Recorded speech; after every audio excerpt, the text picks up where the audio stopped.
হযরত আব্বাস বলছেন, ও আবিয়াদু, আমার নবীর চেহারাটা এত শুভ্র, এত সুন্দর, এত সাদা, যে চেহারার বৈশিষ্ট্য হলো এই চেহারার উসিলা দিয়ে যদি বৃষ্টি কামনা করা হতো, আল্লাহ পাক আকাশ থেকে বৃষ্টি নাজিল করতে। সুবহানাল্লাহ। আর কি, সিমালুল ইয়াতামা ইসমাতুল লিল আরামিলি, আমার নবী হচ্ছেন এতিমের রক্ষাকারী, এতিমকে যিনি আশ্রয় দিয়েছেন এবং বিধবাদেরকে যিনি রক্ষা করেছেন, বিধবাদের সম্মানকে যিনি অটুট রেখেছেন, কারো সম্মানকে নষ্ট হতে দেন নাই, তিনি হচ্ছেন আমার নবী। সুবহানাল্লাহ। এই কথা সাহাবায়ে কেরাম বলেছেন। তো সাহাবায়ে কেরাম যদি বলে, আমাদেরকে মানতে কোনো অসুবিধা আছে? কারণ সাহাবীর কথা যারা মানবে তারা জান্নাতি হয়ে যাবে। সুবহানাল্লাহ। আমার নবী বলছেন, মা আনা আলাইহি ওয়া আসহাবি, যারা আমার এবং আমার সাহাবার কথার উপর, আমার সাহাবার এবং আমার আমলের উপর থাকবে, তারা হকের উপর থাকবে, সত্যের উপর থাকবে। মোল্লা আলী কারি বলছেন, তারা হচ্ছেন আহলে সুন্নাত ওয়াল জামাত। জোরে বলেন সুবহানাল্লাহ। আলহামদুলিল্লাহ, আমরা আহলে সুন্নাত ওয়াল জামাত। আল্লাহ আমাদেরকে সঠিক পথের মধ্যে রেখেছেন, নবীর প্রেমিক বানিয়েছেন, নবীর আশিক বানিয়েছেন, নবীর মাধ্যমে আল্লাহ চেনার সুযোগ করে দিয়েছেন। সুবহানাল্লাহ। আল্লাহ সুবহানাহু ওয়া তাআলা ইরশাদ করছেন, ইন্না আরসালনাকা শাহিদাও ওয়া মুবাশশিরাও ওয়া নাযীরা। ইয়া রাসূলুল্লাহ, নিশ্চয় আমি আপনাকে প্রেরণ করেছি। ইন্না আরসালনাকা, আমি ব্যাখ্যায় পরে আসবো, আগে অনুবাদটা করি। ইন্না আরসালনাকা, নিশ্চয় আমি আপনাকে প্রেরণ করেছি। শাহিদান, সাক্ষী হিসাবে, এমনে সাক্ষী নয়, উপস্থিত সাক্ষী, যেটার অর্থ ইমাম আলা হযরত করেছেন, আপনি নবীকে আমি হাজির নাজির বানিয়ে প্রেরণ করেছি। সুবহানাল্লাহ। আল্লাহু আকবার। ইয়া রাসূলুল্লাহ, ইয়া গাউসুল আযম দস্তগীর জিন্দাবাদ।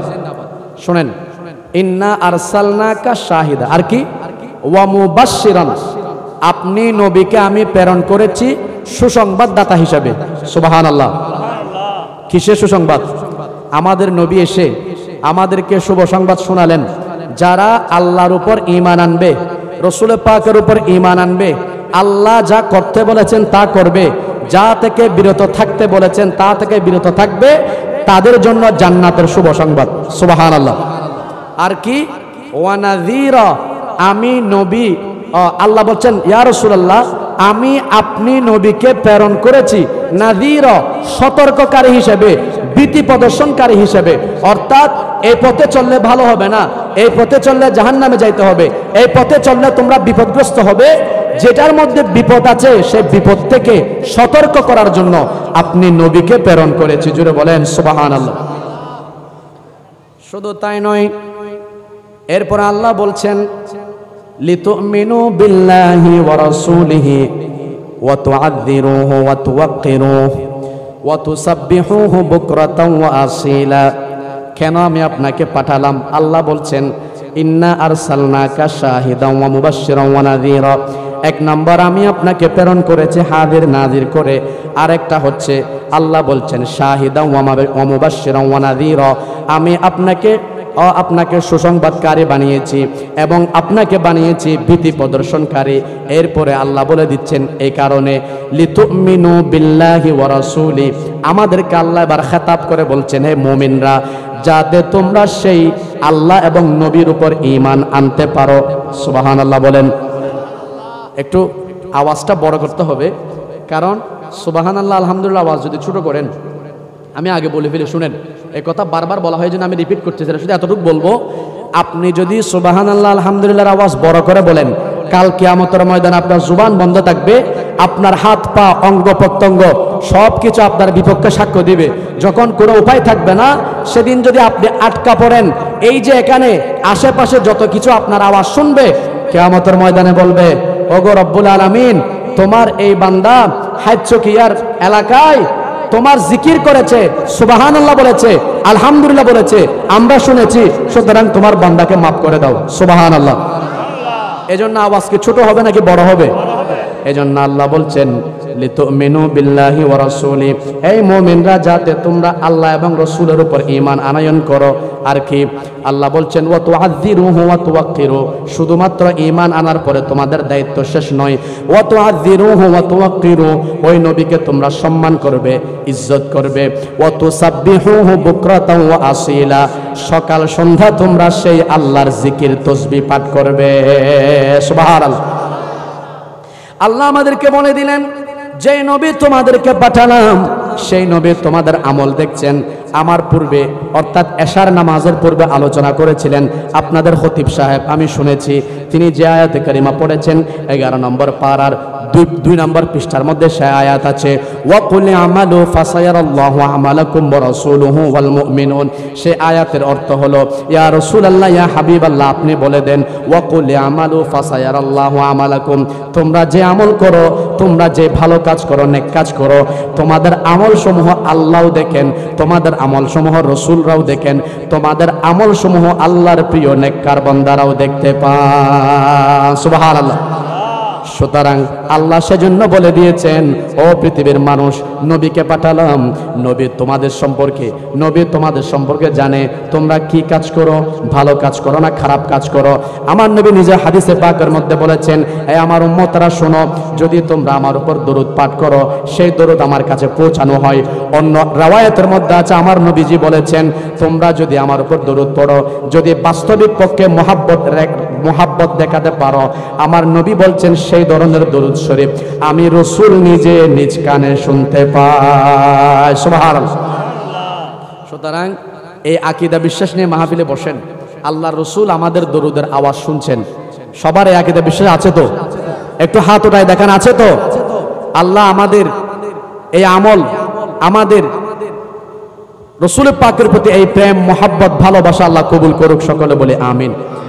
আমি এখন আয়াতের অনুবাদ করলাম, হালকা সামান্য একটু ব্যাখ্যা করব, সময় পাবো না, এরপর ইনশাআল্লাহ আমি আমার আলোচনায় ঢুকবো। আসেন, আল্লাহ প্রথমে কি বললেন? ইন্না আরসালনাকা, আমি আপনাকে প্রেরণ করেছি। দেখেন, আল্লাহ যখন প্রেরণ করেছেন বলেছেন এটা স্বাভাবিক বিষয় নয়। আপনারা জানেন আল্লাহ যদি প্রেরণ করে থাকেন, ছোট ছোট পাখি বড় বড় হাতি মেরে ফেলতে পারে। সুবহানাল্লাহ। কোথায় আছে? 30 নম্বর পারার সূরা ফিল। আপনারা সবাই জানেন, আমরা নামাজের মধ্যে পড়ি, যারা সূরা কেরাত কম জানি, অন্তত 11টা সূরা আমাদের মুখস্থ আছে। তন্মধ্যে একটা সূরার নাম হলো সূরা ফিল। আমরা পড়ি আলাম তারা কাইফা ফাআলা রাব্বুকা বিআসহাবিল ফিল আলাম ইয়াজআল কাইদাহুম ফি তাদলিল। 3 নম্বর আয়াতে আল্লাহ বলছেন ওয়া আরসালা আলাইহিম তায়রান আবাবিল। সুবহানাল্লাহ। আল্লাহ বলছেন আমি তাদের কাছে প্রেরণ করলাম তায়রান আবাবিল, আবাবিল নামক পাখি আমি তাদের কাছে পাঠালাম। অথচ কিতাব খুললে দেখবেন আবাবিল পাখি কোনো বড় পাখি নয়, ছোট ছোট পাখি। তারা যে কঙ্করগুলো নিয়ে এসেছিল সেগুলো খুব ছোট ছোট কঙ্কর। তারা যখন কঙ্করগুলো ফেলেছে, হাতির পৃষ্ঠ দিয়ে ঢুকে তা হাতির নিচ দিয়ে বের হয়ে গিয়েছিল। সুবহানাল্লাহ। কেন এত ছোট একটা পাখি, তার মধ্যে এত ক্ষমতা কেন আসলো?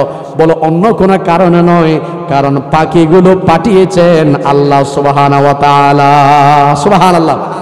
এজন্য ওয়া আরসালা আলাইহিম, তাদের কাছে প্রেরণ করেছেন। কে প্রেরণ করেছেন? আওয়াজটা একটু বড় করে বলেন। আল্লাহর নামটা কি বলতে লজ্জা লাগতেছে? তাহলে একটু সবাই বলেন, কে পাঠিয়েছেন? আল্লাহ যেহেতু পাঠিয়েছেন, পাখি ছোট হলেও, পাথর ছোট হলেও, বড় বড় বিশাল দেহের আকৃতির হাতিকে আল্লাহ নিমিষে শেষ করে দিয়েছেন। সুবহানাল্লাহ। কারণ কে পাঠিয়েছেন? আল্লাহ পাঠিয়েছেন। আল্লাহ অনুরূপ বলছেন ইন্না আরসালনাকা, ইয়া রাসূলুল্লাহ, আপনাকে অন্য কেউ প্রেরণ করে নাই, আপনাকে আমি আল্লাহ প্রেরণ করেছি। সুবহানাল্লাহ। তাহলে আল্লাহ যেহেতু প্রেরণ করেছেন, এখানে আর কোনো সন্দেহ করার সুযোগ আছে? তাহলে এটা সাধারণ কোন নবী নয়, যে নবীর ব্যাপারে আল্লাহ নিজেই স্বীকৃতি দিচ্ছেন আমি আপনি নবীকে প্রেরণ করেছি। জোরে বলেন সুবহানাল্লাহ। এরপর আল্লাহ বলছেন শাহিদা, শাহিদা আল্লাহ আমার নবীকে কেন বলছেন? লম্বা কোনো ব্যাখ্যার মধ্যে যেমন আর সংক্ষিপ্ত করব, আল্লাহ আমার নবীকে পাঠিয়েছেন একেবারে হযরত আদম নবীন আলাইহিস সালাতু ওয়াস সালাম থেকে একেবারে কিয়ামত পর্যন্ত যত নবী দুনিয়ার মধ্যে ইতিপূর্বে এসেছেন, এবং আমার নবীর পরে নবুয়তের দরজা বন্ধ হয়ে গেছে, আর কোনো নবী আসবে না। কিয়ামত পর্যন্ত যত মানুষ আসবে সবগুলোর জন্য আল্লাহ আমার নবীকে সাক্ষী বানিয়েছেন। আপনারা জানেন কিয়ামতের ময়দান যখন কায়েম হবে, আল্লাহ পাক সুবহানাহু ওয়া তাআলা প্রত্যেক দলকে ডেকে ডেকে, প্রত্যেক উম্মতকে ডেকে ডেকে হিসাব শুরু করবেন। তোমাদের কাছে আমি নবী পাঠিয়েছি, তোমাদের কাছে আমি আল্লাহর তাওহীদ গিয়েছে, তোমাদের কাছে আমি আল্লাহর রিসালাত গিয়েছে, তোমরা বলো তাদের উপর ঈমান এনেছো কিনা। এখন কিছু কিছু উম্মত স্বীকার করবে, তারা বলবে মা আনা ইল্লা বাশীরুন ওয়া নাযীর। আমাদের কাছে এই আয়াত নয়, অন্য আয়াতের মধ্যে আল্লাহ বলছেন মা আনা মিন বাশীরুন ওয়ালা নাযীর, আমাদের কাছে কোনো বশীর নজির অর্থাৎ আমাদের কাছে কোনো সুসংবাদদাতা, কোনো ভীতি প্রদর্শনকারী, সতর্ককারী কেউ আসে নাই। এটা তারা যখন বলবেন কিয়ামতের ময়দানে, এবার আল্লাহ নবীদেরকে ডাকবেন, নবীদেরকে ডেকে বলবেন ওগো আমার নবীরা, তোমাদেরকে পৃথিবীর মধ্যে প্রেরণ করেছিলাম তোমাদের উম্মতের মধ্যে দাওয়াত দেওয়ার জন্য, ইসলামকে ছড়িয়ে দেওয়ার জন্য, তোমরা কেন দাওয়াত দিলে না? এখন নবীরা বলবেন ওগো আল্লাহ, অবশ্যই অবশ্যই আমরা আপনার দায়িত্ব পালন করেছি, জিম্মাদারিত্ব আদায় করেছি। আপনি যেভাবে আমাদেরকে পাঠিয়েছেন, যে দায়িত্ব দিয়ে পাঠিয়েছেন, আমরা সে দায়িত্ব যথাযথ পালন করেছি, কোনো ধরনের হেরফের করি নাই, কোনো ধরনের আমরা একটুও ব্যতিক্রম করি নাই, আপনার কথা যথাযথ মান্য করেছি। এবার আল্লাহ জিজ্ঞাসা করবেন তোমরা বলো তোমাদের কাছে এর পক্ষে কোনো দলিল আছে কিনা? সুবহানাল্লাহ। নবীদের কাছে আল্লাহ বলবেন তোমরা যে বলছো তোমরা তাদের কাছে গিয়েছো, বলো তোমাদের কাছে কোনো দলিল প্রমাণ সাক্ষী আছে কিনা। সুবহানাল্লাহ। এবার নবীরা বলবেন হ্যাঁ হ্যাঁ আছে। সেগুলো কারা? আল্লাহ জিজ্ঞাসা করবেন, নবীরা বলবেন তারা হচ্ছে আখিরি জামানার উম্মত। সুবহানাল্লাহ, আল্লাহু আকবার।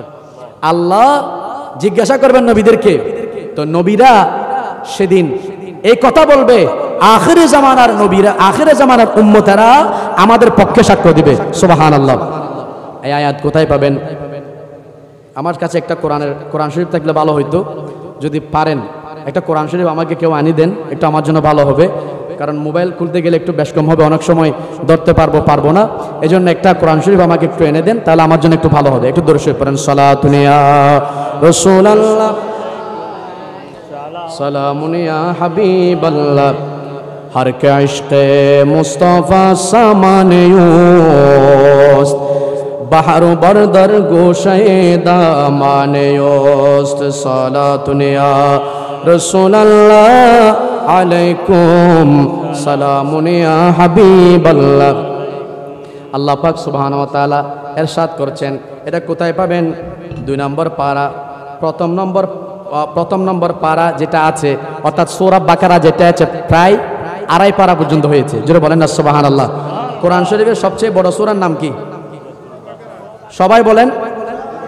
সূরাতুল বাকারা। দেখেন এই যে সূরা বাকারার আয়াত নম্বর হচ্ছে 143। এটা হচ্ছে আপনার 2 নম্বর পারার প্রথম নম্বর পৃষ্ঠার দ্বিতীয় নম্বর যেটা আয়াত আছে, 2 নম্বর পারার প্রথম নম্বর পৃষ্ঠার দ্বিতীয় নম্বর আয়াত। আল্লাহ বলছেন ওয়া কাযালিকা জাআলনাকুম উম্মাতান ওয়াসাতা। আমাদের সম্পর্কে আল্লাহ বলছেন ওয়া কাযালিকা জাআলনাকুম উম্মাতান ওয়াসাতা, আমি তোমাদেরকে মধ্যমপন্থী উম্মত বানিয়েছি। সুবহানাল্লাহ বলেন। আর কি কেন আল্লাহ বানিয়েছেন? বলে লিতাকুনু শুহাদা আলান নাস, যাতে তোমরা মানুষের জন্য সাক্ষী হতে পারো। সুবহানাল্লাহ। অর্থাৎ আদম আলাইহিস সালাম থেকে ঈসা আলাইহিস সালাম পর্যন্ত যত নবী এসেছেন, সমস্ত নবীরা কিয়ামতের ময়দানে যখন প্রশ্নের সম্মুখীন হবেন, নবীরা বলবেন আখিরি জামানার উম্মতেরা আমাদের পক্ষে সাক্ষ্য দিবে, যার কথা কোরআনুল কারীমের মধ্যে সূরা বাকারার 143 নম্বর আয়াতের মধ্যে আল্লাহ স্পষ্ট ঘোষণা করেছেন। পাশাপাশি এটা হলো 2 নম্বর পারার প্রথম পৃষ্ঠার দ্বিতীয় নম্বর আয়াত। আল্লাহ বলে দিলেন আমাদের সম্পর্কে যে ওয়াতাকুনু শুহাদা আলান নাস লিতাকুনু শুহাদা আলান নাস, যাতে তোমরা অন্যান্য মানুষের জন্য সাক্ষী হতে পারো। কিয়ামতের ময়দানে নবীরা যখন বলবেন যে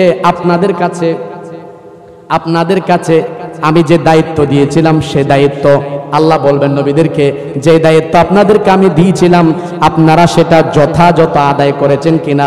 নবীরা বলবেন আমরা করেছি। আল্লাহ বলবেন সাক্ষী নিয়ে আসো। আল্লাহর পক্ষ থেকে যখন সাক্ষীর কথা আসবে, নবীরা এক কথাই বলে দিবেন, আমাদের পক্ষে সাক্ষী আর কেউ নয়, আমাদের পক্ষে সাক্ষী হচ্ছে আখিরে জামানার উম্মতগণ। সুবহানাল্লাহ। এবার অন্য অন্য নবীর উম্মতরা এখন আরেকটু রাগ দেখাবে। কি বলবে? আখিরি জামানার উম্মতেরা এরা কি তখন ছিল? এরা কেমনে বলবে? কারণ চুরি তো চুরি, তার উপর সিনা চুরি। আমাদের একটা কথা আছে না, সুরের মার বড় গলা। এক তো নবীগণ তাদেরকে ঈমানের দাওয়াত দিয়েছেন, সেটা অস্বীকার করতেছে, পাশাপাশি বলতেছে, নবীরা যখন বলছেন আমাদের জন্য দলিল হচ্ছেন কারা? আখিরি জামানার উম্মতরা। এখন আর একটা আপত্তি আনলো যে আখিরি জামানার উম্মতরা কি আমাদেরকে দেখেছে? আমরা কি করছি না করছি, এরা কেমনে সাক্ষ্য দিবে? আল্লাহ সে কথার জবাব দিচ্ছেন, একটু মনোযোগ। ওয়ায়াকুনার রাসূলু আলাইকুম শাহিদা, আর তাদের পক্ষে সাক্ষী হবে তাদের রাসূল। সুবহানাল্লাহ। কিয়ামতের ময়দানে আখিরি জামানার উম্মতদেরকে ডাকা হবে। ডাকার পর যখন নবীদের পক্ষে তারা সাক্ষ্য দিবেন, তারা নবীদের পক্ষে যখন বলবেন, আল্লাহ এরা ঠিকই আপনার দায়িত্ব পালন করেছে, দায়িত্বের মধ্যে কোনো হেরফের করে নাই। আল্লাহ তাদেরকে জিজ্ঞাসা করবেন, তোমরা কোত্থেকে বলছো? সমস্ত উম্মতেরা এক বাক্যে বলে দিবেন, ওগো আল্লাহ, আপনি আপনার নবীর উপর যে কোরআন নাজিল করেছেন সেই কোরআনের মধ্যে আমরা পেয়েছি। সুবহানাল্লাহ। সেই কোরআনের মধ্যে আমরা পেয়েছি। এখন তারা যখন এটা ভালোভাবে মানবে না, আল্লাহ এরপরে আমার নবীকে আনবেন।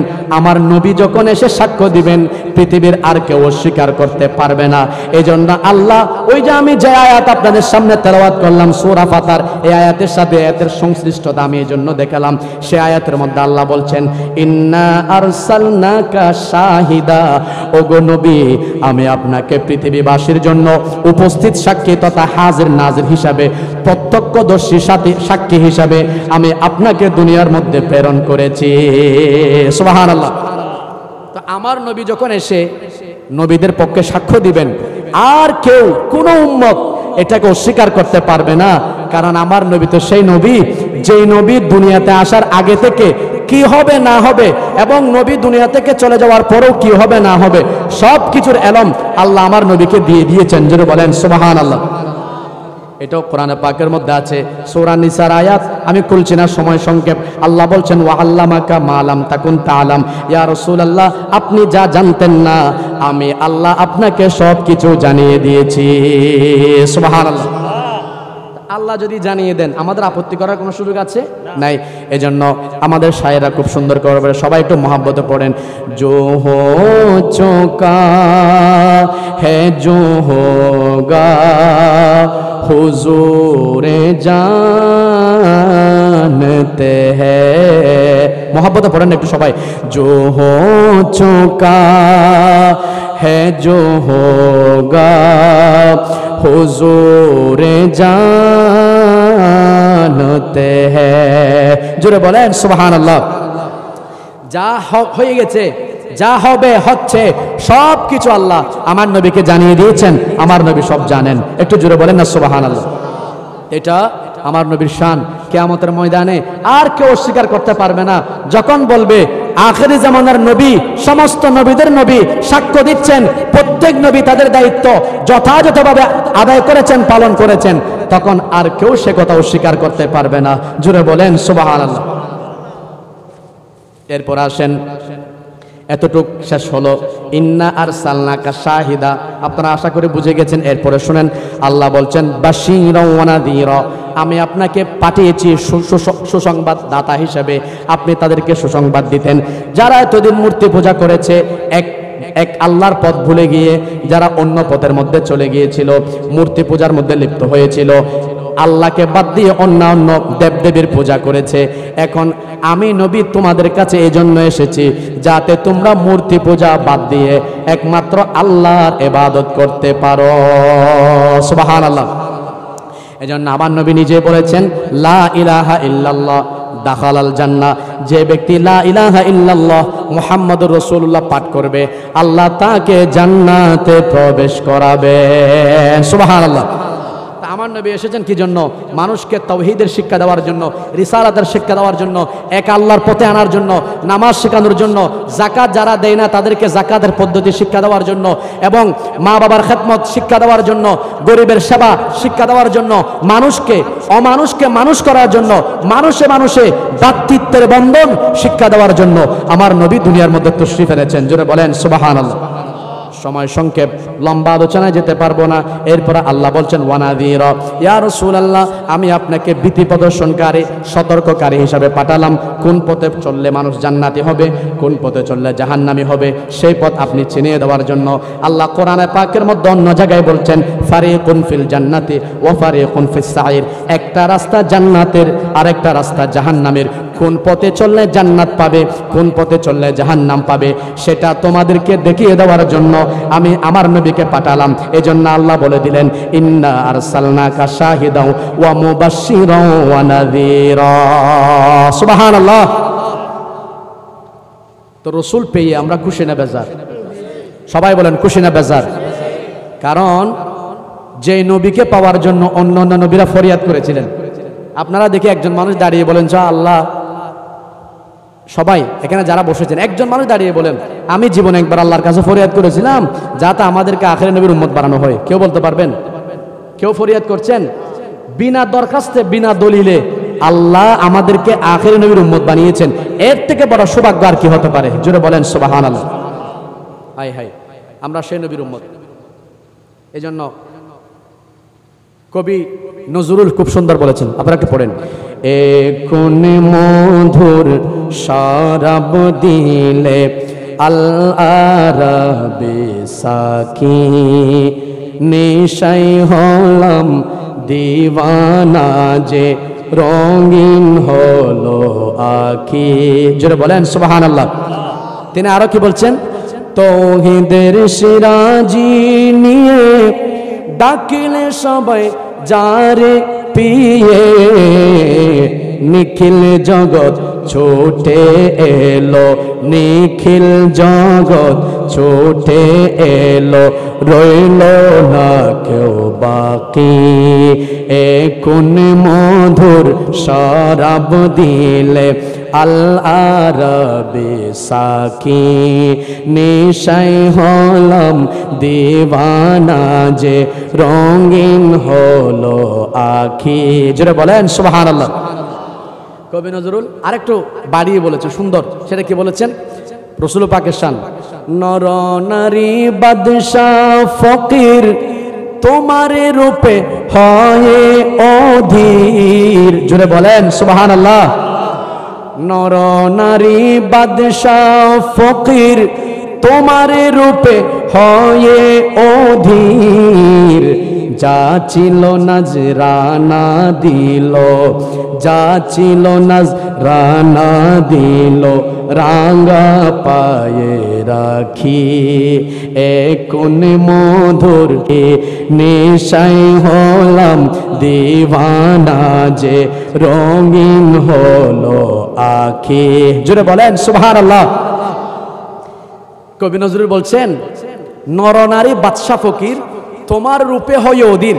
আমার নবী যখন বলছেন তোমরা আল্লাহর রাস্তায় খরচ করো, সিদ্দিক আকবরের যত সম্পদ ছিল সবগুলো আমার নবীর কদমে কোরবান করে দিয়েছেন। সুবহানাল্লাহ।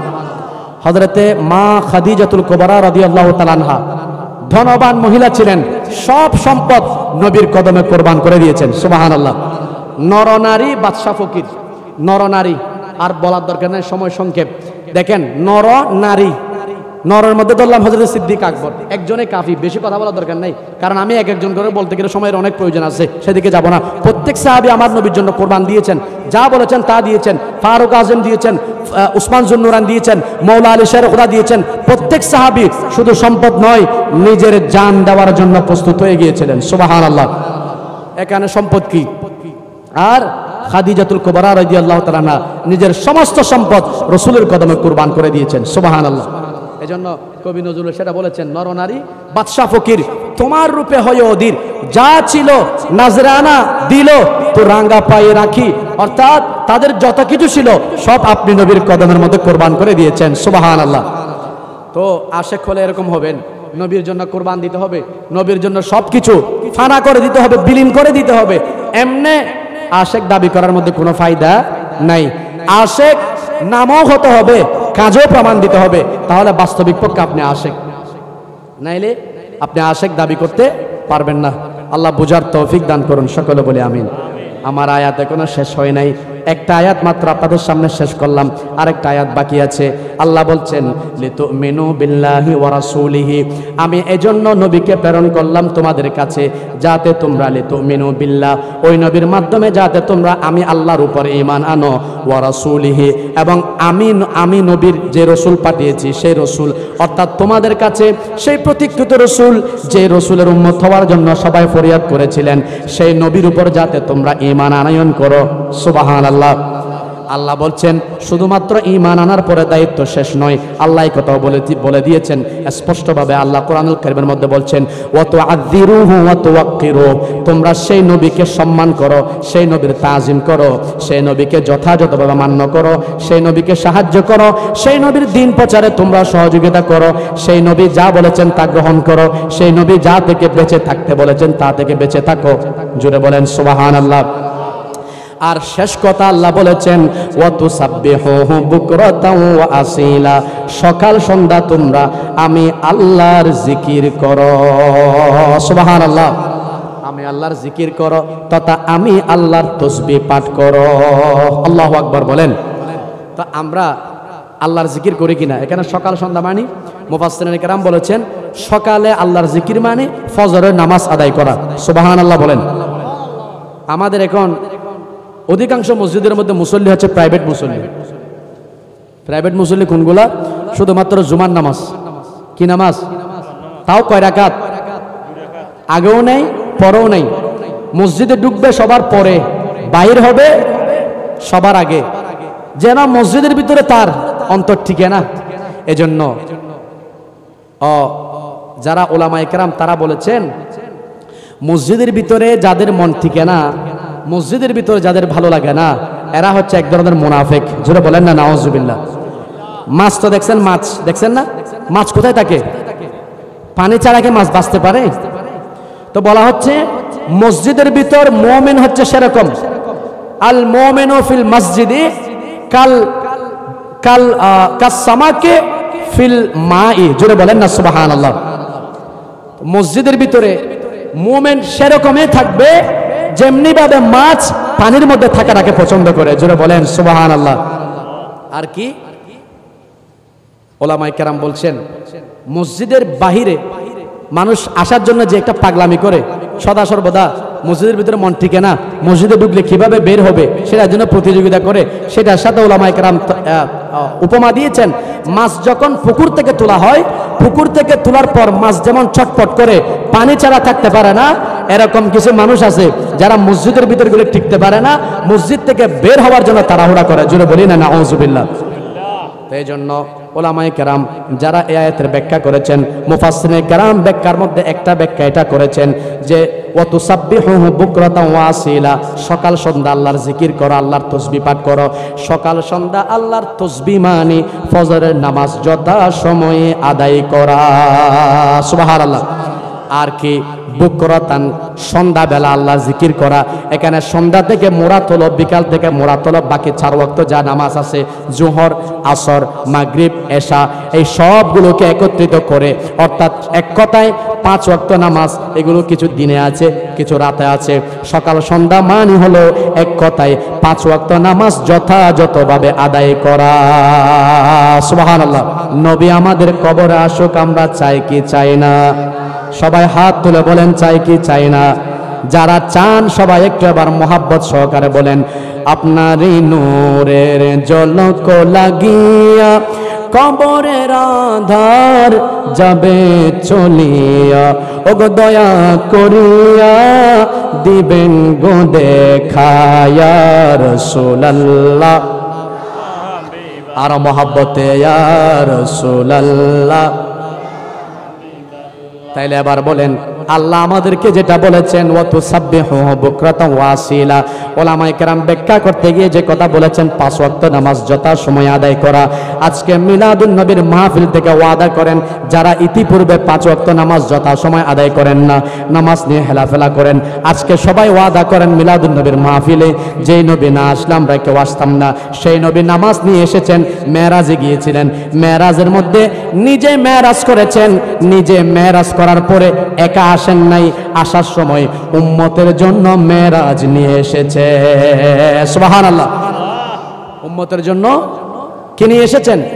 এজন্য বলা হয় as-salatu মিরাজুল মুমিনিন, নামাজ হচ্ছে ইমানদারের জন্য মেরাজ। একটু জোরে বলেন সুবহানাল্লাহ। নবীজি মেরাজ করেছেন, উম্মতের জন্য মেরাজ নিয়ে এসেছেন। এখন যদি মিলাদুন নবী থেকে শিক্ষা আমরা নিতে না পারি তাহলে মিলাদুন নবীর সার্থকতা নাই। এজন্য আমি সবাইকে বলবো যারা ইতিপূর্বে নামাজ নিয়ে অলসতা করেছেন, নামাজ নিয়ে হেলাফেলা করেছেন, নামাজ নিয়ে অযথা সময় নষ্ট, নামাজকে গুরুত্ব দিতেন না, নামাজ পড়াকে সময় নষ্ট মনে করতেন, যারা এ ধরনের মনে করে থাকতেন, আজ থেকে ওয়াদা করেন আমরা 5 ওয়াক্ত নামাজ বা জমাতে হোক কিংবা কোনো কারণে যদি জমাত ছুটে যায় অন্তত নামাজটা ওয়াক্ত মতো আমরা আদায় করার চেষ্টা করব। সবাই হাত তুলে ওয়াদা করেন পারবো কিনা? সবাই হাত তুলে বলেন আমরা এখন 5 ওয়াক্ত নামাজ যথা সময় আদায় করতে পারবো কিনা? আল্লাহ আমাদের সবাইকে আমল করার তৌফিক দান করুন, সকলে বলে আমিন। আল্লাহ আমাদের সবাইকে 5 ওয়াক্ত নামাজ বা জমাত আদায় করার তৌফিক দান করুন, সকলে বলে আমিন। সময় সংক্ষেপ, সেদিকে যাব না। এবার আসেন আপনাদেরকে 2টা আয়াত শোনালাম, এই আয়াতের আলোকে কিছু কথা বলবো। আল্লাহ বলেছেন সেই নবীকে সম্মান করবা, ইজ্জত করবা, তাজিম করবা, সেই নবীকে মোহাব্বত করবা, যা যা আছে সবগুলো এই আয়াতের মধ্যে চলে এসেছে। এখন যেহেতু মিলাদুন নবীর মাহফিল, মিলাদুন নবী থেকে বরকত হাসিল করার জন্য আমি 2-4টি কথা বলবো রসুল পাকের শানের উপর, আপনারাও শুনবেন। যদি শুনে আমল করতে পারেন তাহলে আমরা উভয়ের জীবনটা ধন্য হবে। দোয়া করি আল্লাহ পাক সুবহানাহু ওয়া তাআলা এই মাহফিলের মধ্যে আমাদেরকে যেভাবে বসিয়েছেন, কাল কিয়ামতের ময়দানে কঠিন মুসিবতের সময় আল্লাহর রাসূলের শামিয়ানার নিচে আমাদের সকলকে একত্রিত হওয়ার তৌফিক দান করুন, সকলে বলে আমিন। আমরা চাই কি চাই না? কিয়ামতের ময়দানে আমরা রাসূল সাল্লাল্লাহু আলাইহি ওয়াসাল্লামের সুপারিশ চাই কি চাই না? চাইলে মিলাদুন নবীর মাহফিল আসতে হবে, মিলাদুন নবীর মাহফিল করতে হবে। কারণ মিলাদুন নবীর মাহফিল হলো নবীর আগমনের আনন্দের শুকরিয়া আদায় করা। একটু জোরে বলেন সুবহানাল্লাহ। সময় সংক্ষেপ হওয়ার কারণে আমি আশেপাশে আর যাচ্ছি না, চলেন রসুল পাকের কিছু শান মান নিয়ে আলোচনা করি। আল্লাহর পেয়ারা রসুল আপাদ মস্তক আমাদের জন্য রহমত হয়ে এসেছেন, সুবহানাল্লাহ। আমি গতকাল এক জায়গায় গিয়েছিলাম রাঙ্গুনিয়া, সেখানে রসুল পাক সাল্লাল্লাহু আলাইহি ওয়াসাল্লামের চুল মুবারক নিয়ে কিছু আলোচনা করেছিলাম। আপনারা হয়তো অনেকে শুনেছেন, তো যাদের প্রয়োজন আছে আপনারা দেখে নেবেন, অনলাইনের মধ্যে আছে। তো আজকে আমি আলোচনা করব রসুল পাক সাল্লাল্লাহু আলাইহি ওয়াসাল্লামের পবিত্র হাত মুবারক এবং রসুল পাক সাল্লাল্লাহু আলাইহি ওয়াসাল্লামের ঘাম মুবারক নিয়ে। আল্লাহ আমাদেরকে শোনার, বুঝার, আমল করার তৌফিক দান করুন, সকলে বলি আমিন। কি বললাম? প্রথমে হাত মুবারক দিয়ে শুরু করি। আমরা আমাদের হাত আর রাসূলুল্লাহ সাল্লাল্লাহু আলাইহি ওয়াসাল্লামের হাত এক। আমার পূর্বে আলোচনা করেছিলেন আপনাদের সম্মানিত খতিব সাহেব, ওনার আলোচনা আমি শুনেছি, তিনি খুব সুন্দর আলোচনা করেছেন। মৌলা আলী শের খুদা রাদিয়াল্লাহু তাআলা আনহু আমার রসুলের জানু মুবারক, আমার রসুলের রান মুবারকের মধ্যে, আমার রসুল মৌলা আলী শের খুদার রান মুবারকের মধ্যে আরাম ফরমাচ্ছিলেন। ওই সময়ের মধ্যে আসরের সূর্য ডুবে গিয়েছিল, আমার নবী ইশারা করেছেন সূর্য ফিরে এসেছে, সুবহানাল্লাহ। আলা হযরত কি বলেছেন? ইশারে সে চাঁদ চিড় দিয়া डूबे हुए खोर को पीर लिया, गए हुए दिन को असर किया, ये ताब तवा तुम्हारे लिए, बलगल उला बिकमा बिजमालिही हसनत जमीओ खसालिही सल्लु अलैहि। আমার নবীর হাত মোবারক কেমন যে হাত দিয়ে ইশারা করলে আকাশের চাঁদ 2 টুকরা হয়ে যায়। আমরা অনেকে নবীকে সাধারণ মানুষ বলি, নবী আমার মতো নিজের মতো দাবি করে, জোরে বলি না নাউজুবিল্লাহ। যারা এরকম বলেন তাদেরকে বলবেন আমাদের রসুল তো ইশারা করে আকাশের চাঁদকে 2 টুকরা করেছেন, আর তোমরা যারা বলো নবী আমার মতো সাধারণ মানুষ, তাহলে তোমাদেরকে বলি বাইরে আকাশের চাঁদ 2 টুকরা করতে হবে না, এত দূরে তোমাকে কষ্ট দিব না, অন্তত আমাদের ঘরের মধ্যে আশেপাশে যে গাছগুলো আছে, যে কোনো একটা গাছের নিচে দাঁড়িয়ে একটা গাছের পাতাকে তুমি দুটুকরা করে দেখাও, পারবে? বলেন না পারবে? তো কেমনে বলেন নবী আমার মতো সাধারণ মানুষ? আল্লাহ বুঝার তৌফিক দান করুন, সকলে বলে আমিন। এগুলো বলার কারণ হচ্ছে ঈমানকে পরিশুদ্ধ করা। আমি কোরআন হাদিসের আলোকে কথাগুলো বলার একমাত্র কারণ হলো যাতে আমরা এগুলোর মাধ্যমে আমাদের ঈমানকে তাজা করতে পারি। আল্লাহ কবুল করুন, সকলে বলে আমিন। এজন্য এক আশিক বলছেন, যারা বুঝেছেন তারা তো আলহামদুলিল্লাহ নবীর প্রেমের মধ্যে যারা দিওয়ানা, এরা বলছেন আরে চাঁদ কি আমার নবী, তোমরা শুকরিয়া আদায় করো, ভাগ্য ভালো।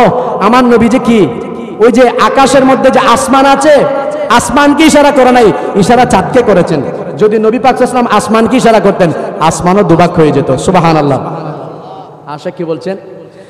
चांद ही क्या आसमां को भी अगर कहते हुजूर। सुबहान अल्लाह। এই আওয়াজ হবে না, একটু জোরে বলেন सुबहान अल्लाह।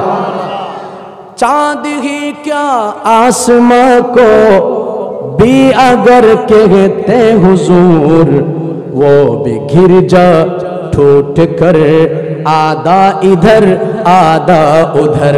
জোরে বলেন না सुबहान अल्लाह। আশিক বলছেন আমার নবী সেদিন আসমানকে ইশারা করে নাই। যদি আমার নবী আসমানকে ইশারা করতেন, চাঁদকে ইশারা করার কারণে চাঁদ দুটুকরা হয়ে গেছে। আমার নবী যদি আসমানকে ইশারা করতেন, সেদিন আমার নবীর সম্মান রক্ষার্থে আসমানও দুটুকরা হয়ে যেত। সুবহানাল্লাহ। আল্লাহু আকবার।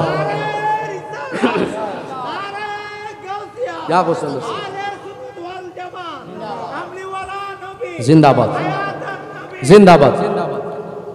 আসেন এরপরে আরেকটা ঘটনা আপনাদেরকে শোনাই। আমার নবী যখন ছোট ছিলেন, দুলনার মধ্যে ছিলেন। কিসের মধ্যে? এর আগে অনেক কথা আছে, সময় সংক্ষেপ হওয়ার কারণে আমি বলতেছি না। বলতে গেলে অনেক সময়ের প্রয়োজন। অলরেডি এখন কয়টা? 9:39। আমি একটু সময় নিব, আপনারা কি রাগ করবেন? আপনাদের বিরক্ত হলে আমাকে বলবেন। আল্লাহ কবুল করুক, সকলে বলে আমিন। মাশাআল্লাহ। আমার মুরব্বী বলতেছেন যে হুজুর আজকে আপনি বললে সারা রাত বসে থাকবো। আলহামদুলিল্লাহ বলেন।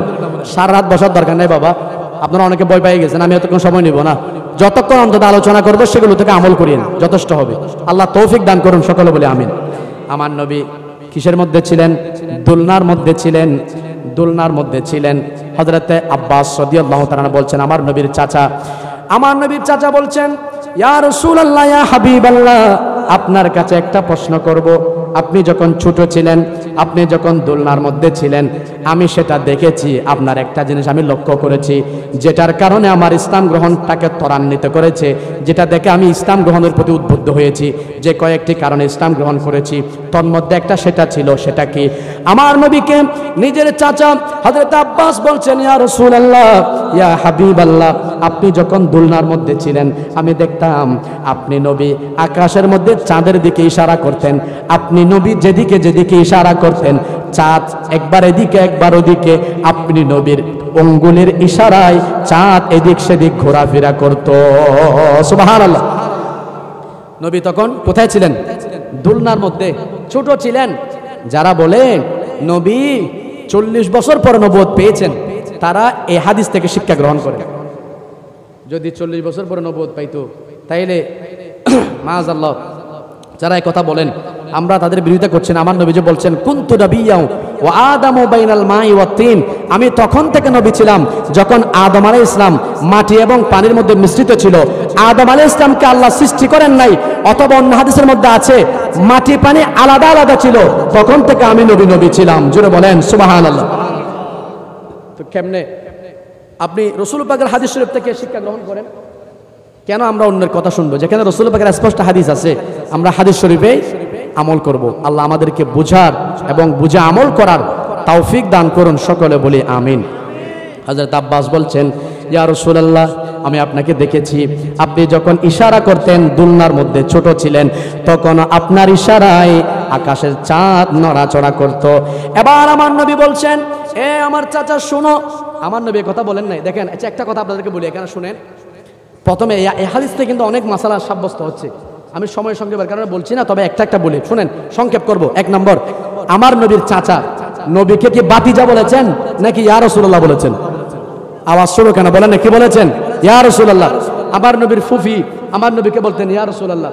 নবীর চাচি নবীকে বলতেন ইয়া রাসূলুল্লাহ। নবীর ভাই যারা ছিলেন, চাচাতো ভাই, অন্যান্য ভাই, সবাই নবীকে বলতেন ইয়া রাসূলুল্লাহ। কেউ অন্য কিছু বলতেন না। এমনকি হযরত হালিমা সাদিও মা দুধমা, তিনিও বলতেন ইয়া রাসূলুল্লাহ। সুবহানাল্লাহ। নবীর শান দেখছেন কেমন। চাচা বাতিজা বলেন নাকি বলছেন ইয়া রাসূলুল্লাহ, আমি আপনাকে দেখেছি, আপনি যখন চাঁদকে ইশারা করতেন চাঁদ নড়াচড়া করত। আরেকটা মশলা শুনেন, আমরা যখন ছোট ছিলাম মায়ের কুলে ছিলাম, আমাদের কি মায়ের কুলের কোনো কথা মনে আছে? আছে? একজন বলেছে আছে। মায়ের কুলের কথা মনে আছে? কথা বুঝে উত্তর দিবেন। যখন মায়ের কুলে ছিলেন শিশু অবস্থায় আপনি দুধ পান করছিলেন, তখনের কোনো কথা কেন কারো মনে আছে? এখন বলছেন নেই। কথা বুঝে উত্তর দিতে হবে। জোশের মধ্যে থাকলে হবে না বাবা, হুঁশও থাকতে হবে। মাহফিলের মধ্যে বসবো, হুজুরে যা বলবে তা মেনে নেব না। হুজুর ভুল বললে হুজুরকে একটু শিখিয়ে দিতে হবে, ইঙ্গিত দিতে হবে, অসুবিধা নেই। ভুল তো সবার হতে পারে, আমারও ভুল হতে পারে, আমি সেটা স্বীকার করতে। আমি প্রথমে বলেছি আমার কোনো এলমও নাই, আমলও নাই। আমি একেবারে একদম আদানা নাচিস নালায়েক, একেবারে হাকির না বরং আহতার, একেবারে তুচ্ছ, আমার থেকে তুচ্ছ আর কেউ নেই। তো তারপরেও যে কয়েকটা লফজ বলছি, এটাও রসুল পাকের শান, রসুল পাকের দরবার থেকে যা পেয়েছি এটার আলোকে কিছু বলছি। কারণ শায়ের থেকে কথা বলছেন, সবাই একটু পড়েন তো। जिसको जो कुछ भी मिला आपके दरवाजे से, সবাই একটু मोहब्बत पढ़ें। जिसको जो कुछ भी मिला आपके दरवाजे से, একটু জোরে বলেন না সুবহানাল্লাহ। যে যা পেয়েছে সব আমার নবীর উসিলায়, আমার নবীর দরজা থেকে পেয়েছে। সুবহানাল্লাহ। এটা আবার হাদিসে পাকও আছে। আমার নবীজি বলছেন ইন্নামা আনা কাসিমুন ওয়াল্লাহু ইউতি, আল্লাহ হচ্ছেন দেনেওয়ালা, আমি নবী হচ্ছে বন্টনকারী। আমি নবী যাকে দিব সেই পাবেন। জোরে বলেন না সুবহানাল্লাহ। আলা হযরত আল্লাহর কসম করে বলেছেন। আল্লাহ কি বলছেন? লা ওয়া রাব্বিল আরশ জিসকো जो मिला उनसे मिला, बटती है कौनैन में नियामत रसूलुल्लाह की, बटती है कौनैन में नियामत रसूलुल्लाह की, सलातुन या रसूलल्लाह। যেই কথা বলেছিলাম, হযরত আব্বাস রাদিয়াল্লাহু তাআলা আনহু যখন আমার নবীকে জিজ্ঞাসা করলেন ইয়া রাসূলুল্লাহ, আপনার শিশু অবস্থায় দেখেছি যখন দোলনার মধ্যে ছিলেন আপনি চাঁদকে ইশারা করেছেন, চাঁদ আপনার ইশারায় এদিক সেদিক ঘোরাফেরা করত। এবার আমার নবী এই কথা বলেন নাই ওগো আমার চাচা, ছোটবেলার কথা আমার মনে নাই, সে কথা আমার নবী বলেন নাই। আমার নবী জবাব দিচ্ছেন, এ আমার চাচা শুনেন, আমি যখন ছোট ছিলাম চাঁদ আমার সাথে খেলা করত, আমাকে বলতো ও রাসূলুল্লাহ সাল্লাল্লাহু আলাইহি ওয়াসাল্লাম আপনি কান্না করবেন না, আমি চাঁদ আপনাকে সঙ্গ দিচ্ছি, আমি চাঁদ আপনার সাথে খেলাধুলা করছি। সুবহানাল্লাহ। আমাদের ছোট বাচ্চারা এখন অনেক কিছু নিয়ে খেলে, কিন্তু আমার নবী খেলাধুলা করেছেন আকাশের চাঁদের সাথে। সুবহানাল্লাহ বলেন। নবীকে আমার মতো সাধারণ মানুষ, নবীকে তো আল্লাহ পাঠিয়েছেন অসাধারণ বাণী, এজন্য আমার নবী একেবারে দুনিয়ার মধ্যে সেটা প্রমাণ করে দিয়েছেন। আকাশের চাঁদের সাথে কি করেছেন? খেলাধুলা করেছেন। একটা কবিতা আছে বুখারী শরীফের হাদিস, নিজের পকেট থেকে বলছি না। আমার নবী সাল্লাল্লাহু আলাইহি ওয়াসাল্লামের চেহারা সম্পর্কে হযরত আব্বাস রাদিয়াল্লাহু তাআলা এক কবিতা আবৃত্তি করেছেন। ওয়া আবয়াদু ইস্তাসকাল গামামু বিওয়াজহিহি সিমালুল ইয়াতামা ইসমাতুল লিল আরামিলি, ওয়া আবয়াদু ইস্তাসকাল গামামু বিওয়াজহিহি সিমালুল ইয়াতামা ইসমাতুল লিল আরামিলি। জোরে বলেন সুবহানাল্লাহ। হযরত আব্বাস বলছেন ও আবিয়াদু, আমার নবীর চেহারাটা এত শুভ্র, এত সুন্দর, এত সাদা, যে চেহারার বৈশিষ্ট্য হলো এই চেহারার উসিলা দিয়ে যদি বৃষ্টি কামনা করা হতো আল্লাহ পাক আকাশ থেকে বৃষ্টি নাজিল করতে। সুবহানাল্লাহ। আর কি সিমালুল ইয়াতামা ইসমাতুল লিল আরামিলি, আমার নবী হচ্ছেন এতিমের রক্ষাকারী, এতিমকে যিনি আশ্রয় দিয়েছেন এবং বিধবাদেরকে যিনি রক্ষা করেছেন, বিধবাদের সম্মানকে যিনি অটুট রেখেছেন, কারো সম্মানকে নষ্ট হতে দেন নাই, তিনি হচ্ছেন আমার নবী। সুবহানাল্লাহ। এই কথা সাহাবায়ে কেরাম বলেছেন। তো সাহাবায়ে কেরাম যদি বলে আমাদেরকে মানতে কোনো অসুবিধা আছে? কারণ সাহাবীর কথা যারা মানবে তারা জান্নাতি হয়ে যাবে। সুবহানাল্লাহ। আমার নবী বলছেন মা আনা আলাইহি ওয়া আসহাবি, যারা আমার এবং আমার সাহাবার কথার উপর, আমার সাহাবার এবং আমার আমলের উপর থাকবে, তারা হকের উপর থাকবে, সত্যের উপর থাকবে। মোল্লা আলী কারি বলছেন তারা হচ্ছেন আহলে সুন্নাত ওয়াল জামাত। জোরে বলেন সুবহানাল্লাহ। আলহামদুলিল্লাহ, আমরা আহলে সুন্নাত ওয়াল জামাত। আল্লাহ আমাদেরকে সঠিক পথের মধ্যে রেখেছেন, নবীর প্রেমিক বানিয়েছেন, নবীর আশিক বানিয়েছেন, নবীর মাধ্যমে আল্লাহ চেনার সুযোগ করে দিয়েছেন। সুবহানাল্লাহ। আমার নবীর হাত মোবারক, আঙ্গুল মোবারক, এটার বরকত নিয়ে আমি কথা বলতেছি। আসেন তাহলে একটা বললাম, প্রথমে বললাম কি আমার নবী ইশারা করার কারণে ডুবন্ত সূর্য ফিরে এসেছেন, চাঁদ দ্বিখণ্ডিত হয়েছেন এবং দুলনার মধ্যে থাকতে আমার নবী চাঁদের সাথে খেলা করেছেন। সুবহানাল্লাহ। এবার আসেন আমার নবীর হাত মোবারকের বরকত কেমন ছিল? সাহাবায়ে কেরাম বলছেন আমার নবীর সাথে আমরা একবার যুদ্ধে গিয়েছিলাম। কোথায় গিয়েছিলাম? আওয়াজ ছোট, সবাই একটু জোরে বলেন, কোথায় গিয়েছিলাম? যুদ্ধে গিয়েছিলাম। সেই যুদ্ধের মধ্যে এমন অবস্থা হয়েছিল পানি নাই। কি নাই? পানি নাই। পানির মধ্যে আমরা হাহাকার করছি, পানি না থাকার কারণে পানি পানি করছি। কি করব? নবীর কাছে গেলাম, ইয়া রাসূলুল্লাহ আমাদের পানি শেষ হয়ে গেছে। একটু জোরে বলেন সুবহানাল্লাহ। সাহাবায়ে কেরাম যখন কোনো মুসিবতের মধ্যে পড়তেন, কোনো অসুবিধার মধ্যে পড়তেন, আর দেরি করতেন না, সোজাসুজি একেবারে সরাসরি রাসূল পাকের দরবারে চলে যেতেন। সুবহানাল্লাহ। এখন সাহাবায়ে কেরাম বললেন ইয়া রাসূলুল্লাহ আমাদের পানি শেষ হয়ে গেছে, কি করব? আমার নবী বললেন ও আমার সাহাবীরা, তোমাদের কাছে যে পাত্রগুলো আছে সে পাত্রগুলোর মধ্যে যদি পানি থাকে একটু সব পাত্রগুলো ঢেলে ঢেলে অল্প পানি আমি নবীর জন্য একটু জোগাড় করে দাও। সুবহানাল্লাহ। এখন সাহাবায়ে কেরাম, এটা বোতল না, এটার মধ্যে পানি আছে, আপনি যখন সব পানি খেয়ে ফেলবেন তলার মধ্যে একটু পানি থাকে কিনা? তো মনে করেন 50টা বোতল আছে, তো 50টা বোতল ঢালতে ঢালতে অন্তত এতটুকু পানি হবে না? তো আমার নবীর কাছে সাহাবায়ে কেরাম এরকম সবগুলো পাত্র ঢেলে ঢেলে পানি, একটার মধ্যে পানি নেই, অল্প যা আছে মশক থেকে ঢেলে ঢেলে অল্প পানি আমার নবীর সামনে আনলেন। আমার নবী কি করলেন? সেই পাত্রের মধ্যে আমার নবী সাল্লাল্লাহু আলাইহি ওয়াসাল্লাম আপন হাত মোবারক চুবিয়ে দিলেন, হাত মোবারক ঢুকালেন। হাত মোবারক ঢুকার পরে যখন আমার নবী হাত মোবারক বের করলেন, 5 আঙ্গুল থেকে আমার নবীর পানির ফোয়ারা জারি হয়ে গেছে। সুবহানাল্লাহ। মহব্বতে বলতে হবে সুবহানাল্লাহ। আর একটু জোরে বলেন না সুবহানাল্লাহ। আমি আপনাদেরকে বলেছি সুবহানাল্লাহর আওয়াজ যাতে ছোট না হয়, মহব্বতে সুবহানাল্লাহর আওয়াজ বলবেন, কারণ আপনারা যত বড় করে সুবহানাল্লাহ বলবেন এই আশেপাশে যা কিছু থাকবে কিয়ামতের ময়দানে আপনার পক্ষে কি দিবে? সাক্ষ্য দিবে। এজন্য আওয়াজ যেন ছোট না হয়, সবাই একটু বড় আওয়াজে বলবেন।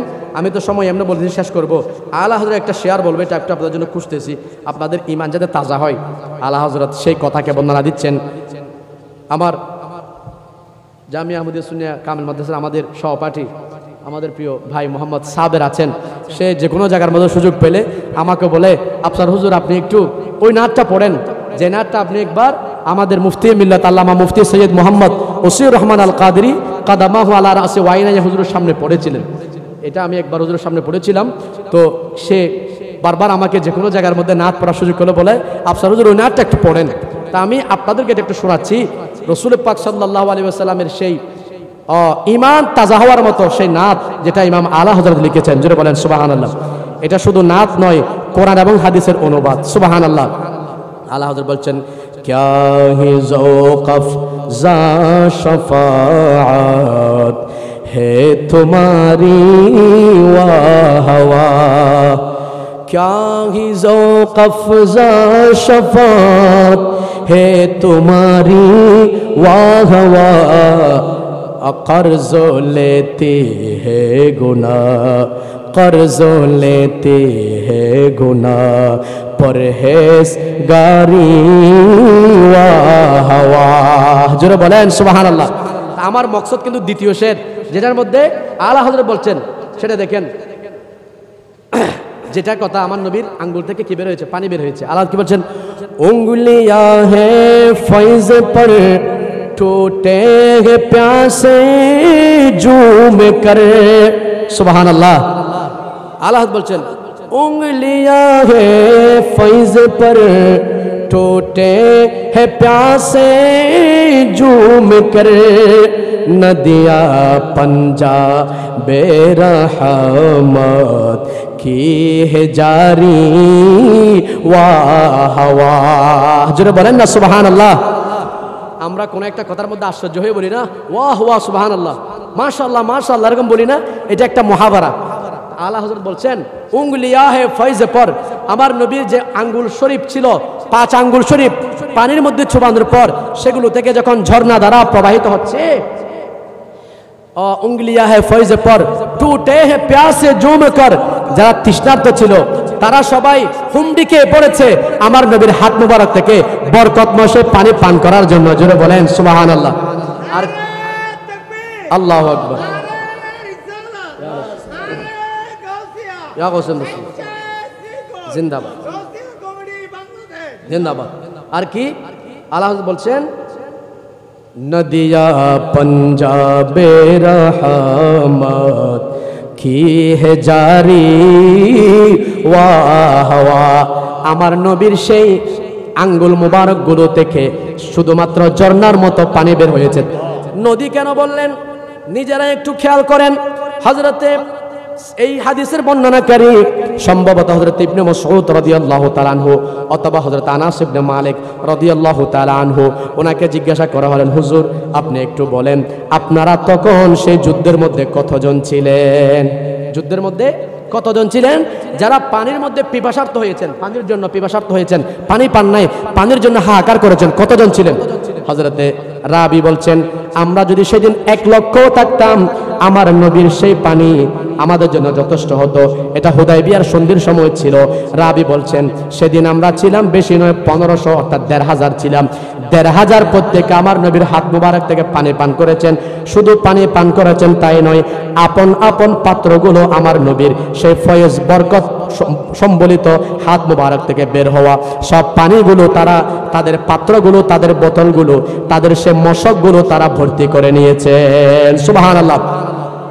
রাবি কথা বলেছেন আমরা যদি 1 লক্ষ হতাম আমাদের জন্য যথেষ্ট হতো, অথচ আমরা 1500 ছিলাম। 1500 প্রত্যেকে নবীর হাত মুবারক থেকে পানি পান করেছি। সুবহানাল্লাহ। এবার আপনারা চিন্তা করেন কতগুলো পানি বের হয়েছে। এজন্য তো আলা হযরত বলছেন নদিয়া पंजाबे रहमत, আমার নবীর হাত থেকে রহমতের নদী প্রবাহিত হয়ে গেছে। সুবহানাল্লাহ। আল্লাহু আকবার।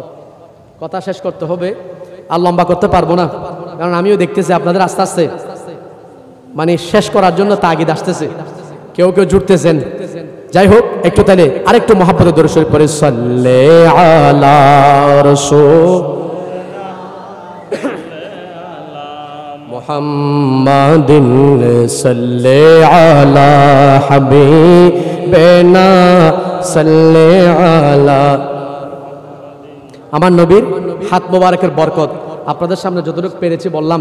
আরো অনেক কথা আছে, যাচ্ছি না সময় কম হওয়ার কারণে। তবে আরেকটা কথা বলি, আমার নবী সাহাবায়ে কেরাম বলছেন যখনই আমার নবী কোন সাহাবায়ে কেরামের মুখের মধ্যে হাত রাখতেন, সুবহানাল্লাহ বলেন, সেই সাহাবী কত ভাগ্যবান যার চেহারায়, যার শরীরে, যার কাঁধে, যার মাথায় আমার নবী সাল্লাল্লাহু আলাইহি ওয়াসাল্লাম হাত রেখেছেন। সুবহানাল্লাহ। সাহাবায়ে কেরাম বলছেন যখন আমার নবী কোন সাহাবীর মুখের মধ্যে, শরীরের মধ্যে হাত রাখতেন আমার নবীর হাত এটার মধ্যে শীতলতা অনুভব হতো, এবং যেখানে হাত রাখতেন সেটা মেশকো আম্বরের চেয়ে বেশি খুশবু হয়ে যেত। সুবহানাল্লাহ। আমার নবীর হাত এটা কেমন ছিল? আল্লাহু আকবার। সময় আমাকে আর সাহস দিচ্ছে না, এখন আমি যাব রাসূল পাকের ঘাম মুবারক এটা নিয়ে কিছু কথা বলবো, কারণ আমি যখন আপনাদের সামনে ওয়াদা করেছি ওয়াদা রক্ষা করতে হবে। এখন হাত মোবারকের কথা এতটুকু রাখলাম, আর যাচ্ছি না, অনেক বর্ণনা আছে, আমি নোট করা কিন্তু অনেক আছে, আমি নোটের দিকে দেখি নাই। আমার আশেপাশে ওলামায়ে কেরাম আছেন, ওনারা জানেন নোটের দিকে দেখতে গেলে আমার সময় আর 3 ঘন্টা লাগবে। তা আপনারা তো 3 ঘন্টা সময় আমাকে দিবেন না, আর আমিও তো এতক্ষণ পারি কিনা এটাও দেখতে হবে। যাই হোক যতটুকু বলতে পারতেছি আলহামদুলিল্লাহ, আল্লাহ কবুল করুক, আরো বেশি বেশি যাতে রাসূল পাকের শান মান আলোচনা করার তৌফিক দান করুন, সকলে বলে আমিন। এবার আসেন আমার নবীর ঘাম মুবারক নিয়ে কথা বলবো।